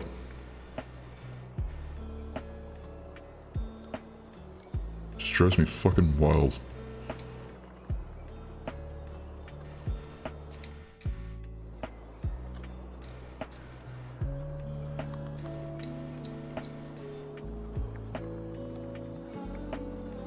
I think that's pretty good. Now to clean up this guy. Let's see.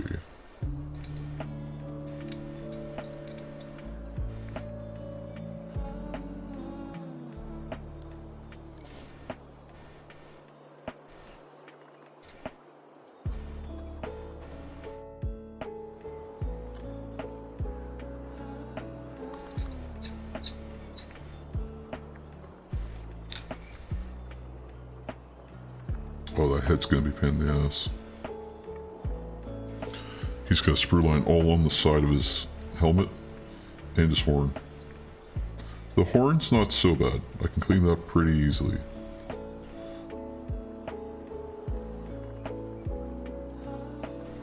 The ruffles in the helmet, though, are a totally different story.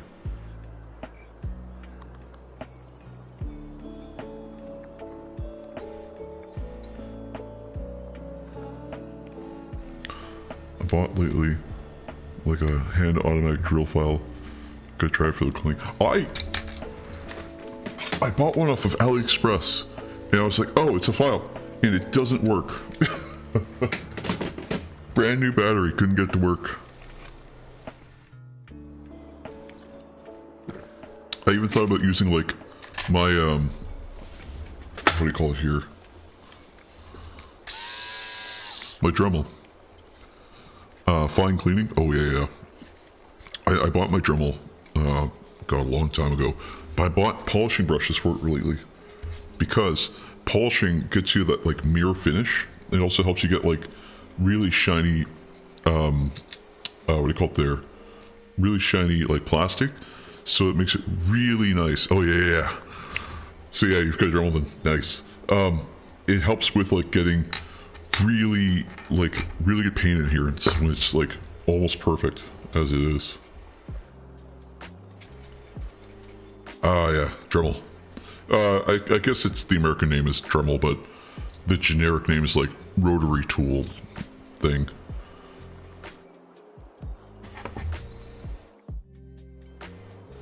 I don't know what that would be in Polish, so I don't know how you would translate that out.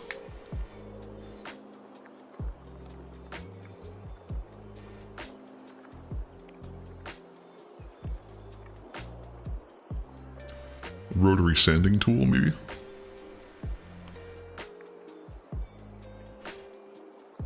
Or is that rotary sanding hand tool?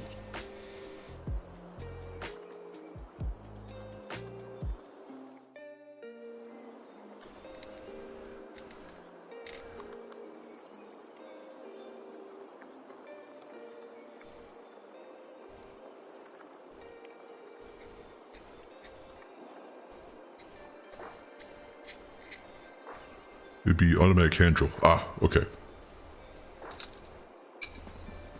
That makes a lot of sense. Okay, let's assemble this. Oh, that's gonna be cool as hell. Oh, actually it almost snaps together just the way it is. It's not gun. I don't want a cordless hand drill. Yes.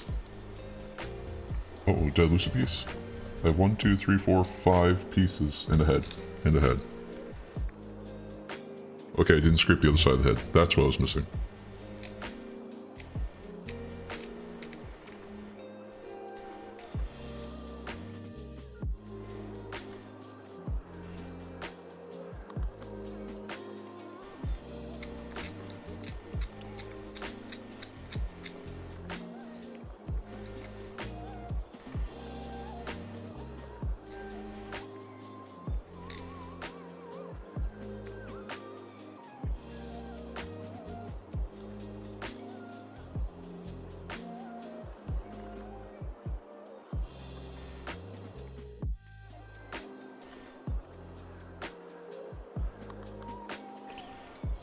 Oh. A little bit of sanding in there.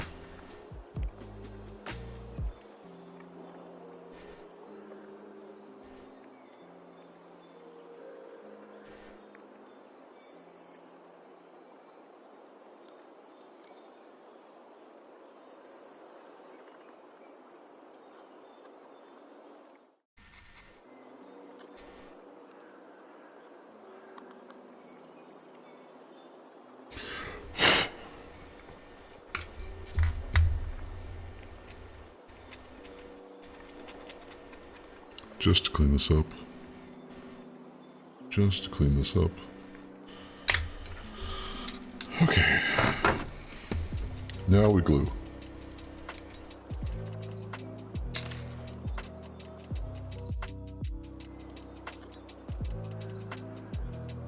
This glue has seen much better days.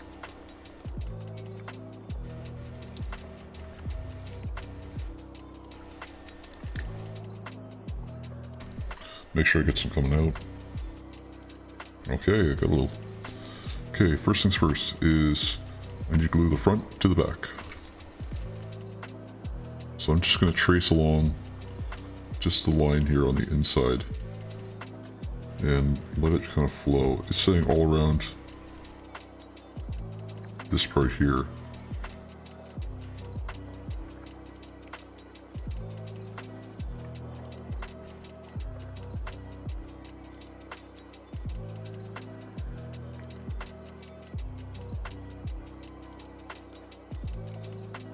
We're going to do that.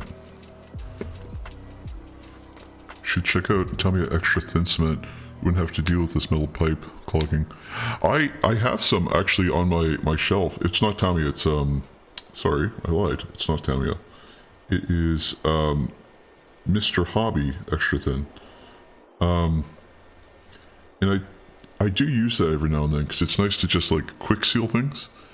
But I do kind of prefer using the plastic glue.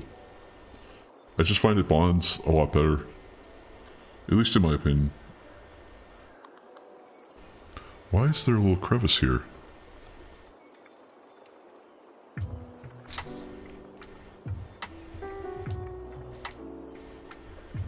a little crevice right along here. It's hard to see. One sec. Oh, of course I would do the one thing that can't be seen.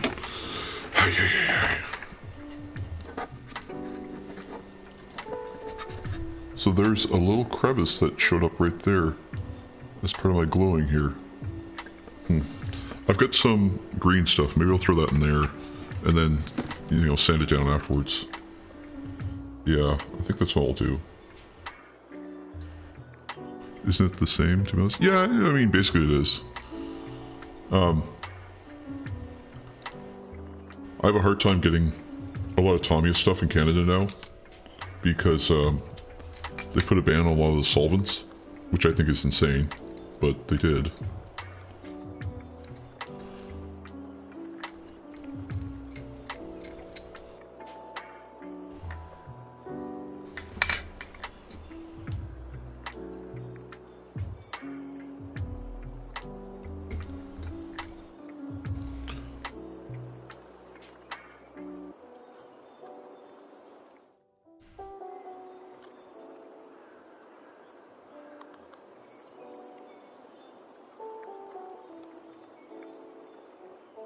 Okay. Sneak a little bit just down the side here.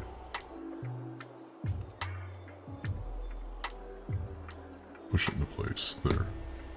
Now I've got his book. And I still have this as well. Let's get some of this left holster. In here we don't have Mr. Hobby, or it is really hard to get. I can understand that. I don't know what the laws are on certain solvents by different places in the world. I know in Canada we've got laws that are changing pretty frequently, and they don't really want a lot of solvents from a lot of different places. Same with like aerosols. Like if you want to buy, if you were to purchase some aerosol for like doing the, depends on where the stuff is imported. Yeah, it's true. If you want to buy, what's it called? Chaos Black, for example, like in the spray can, you've got to buy 2 cans at least because the hazardous goods containment. 2, you get them shipped, I mean. If you want to buy 1, you can buy 1 from the store, but if you want to get them shipped to the store or shipped to your house, you have to buy minimum 2. I'm just kind of buzzing through this, and I don't mean to, but it's just sort of straightforward, I guess. As long as I can find out where this guy goes. Oh, does that go right there? I think that's just right in there. It must be. It must be. I'm not crazy, right? Yeah, it's material shipping in Canada. It's always going to be funny.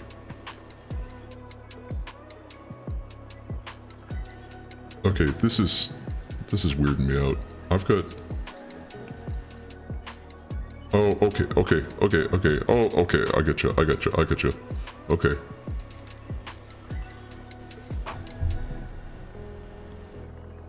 I get you now. I understand how this works. Put a little bit down there.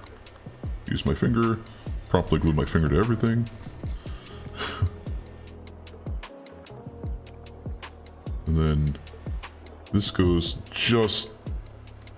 Oh. Like that. Apply a little touch of glue on the side here. There. Okay. Then the last piece is the head. Which thankfully is just a press fit, but... I do get a little control over where it goes. Okay. So the way I do this is I'll apply the glue into the hole first, instead of on the part, and that way it has to kind of rub against it as it goes in. It creates more like a gelled friction fit.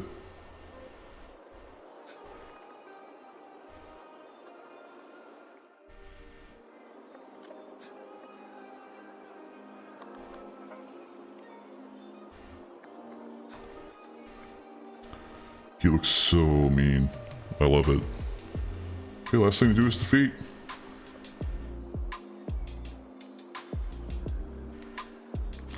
Previous me wouldn't have done the feet at all.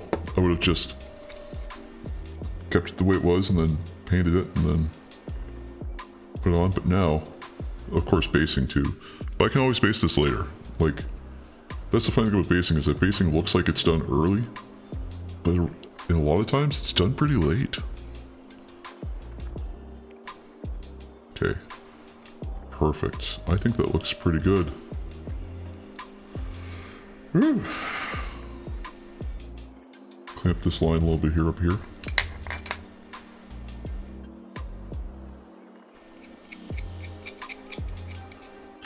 And I'm not done yet because I want to figure out what happened here.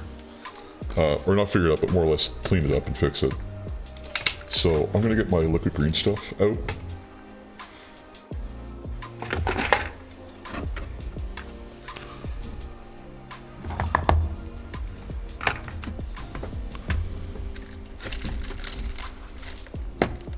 And I've got one of these guys. I did see that liquid green stuff works really well with these brushes, apparently. So I'm going to try that today.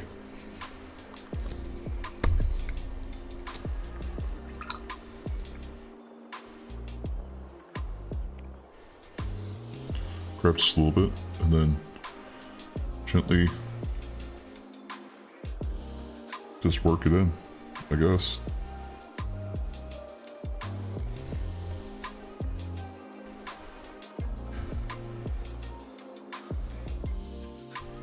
This is liquid green stuff that Games Workshop sells. Just keep feathering it.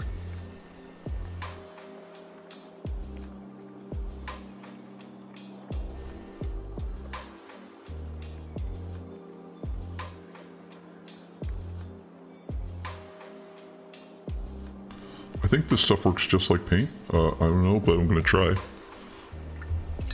And there, we put some liquid green stuff in the hole. Just wait for it to dry, I guess. I'll show you what it looks like here. I'll get this closer so you can actually see where I put the green stuff. Just right in there. Real smooth with the liquid green stuff. And the hope is that when that dries, because there's some water in it right now, when it dries, I can give it like a little light sand and maybe like scrape it a little bit, and that'll get it pretty smooth.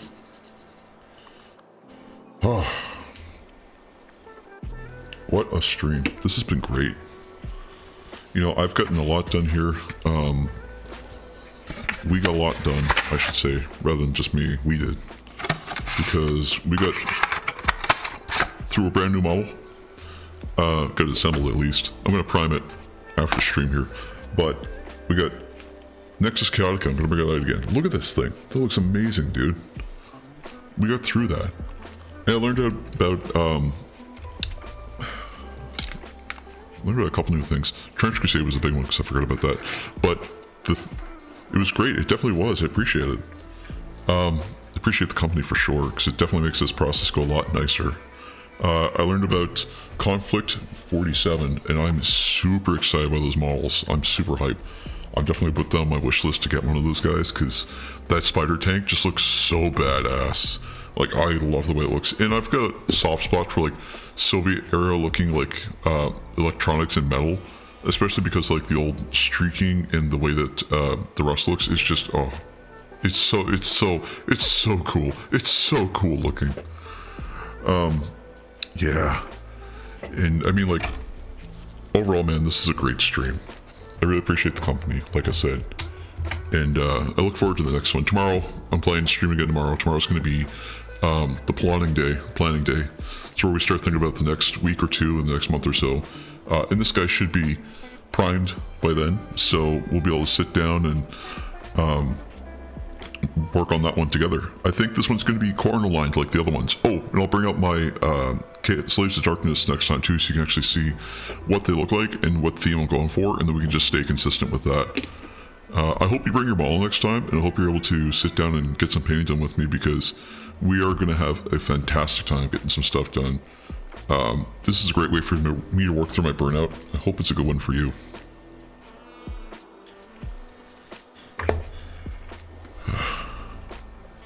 I appreciate that, man. Cool. I will see you tomorrow, and I'm going to upload this VOD tonight. I hope you have a good one, and remember, praise the Emperor!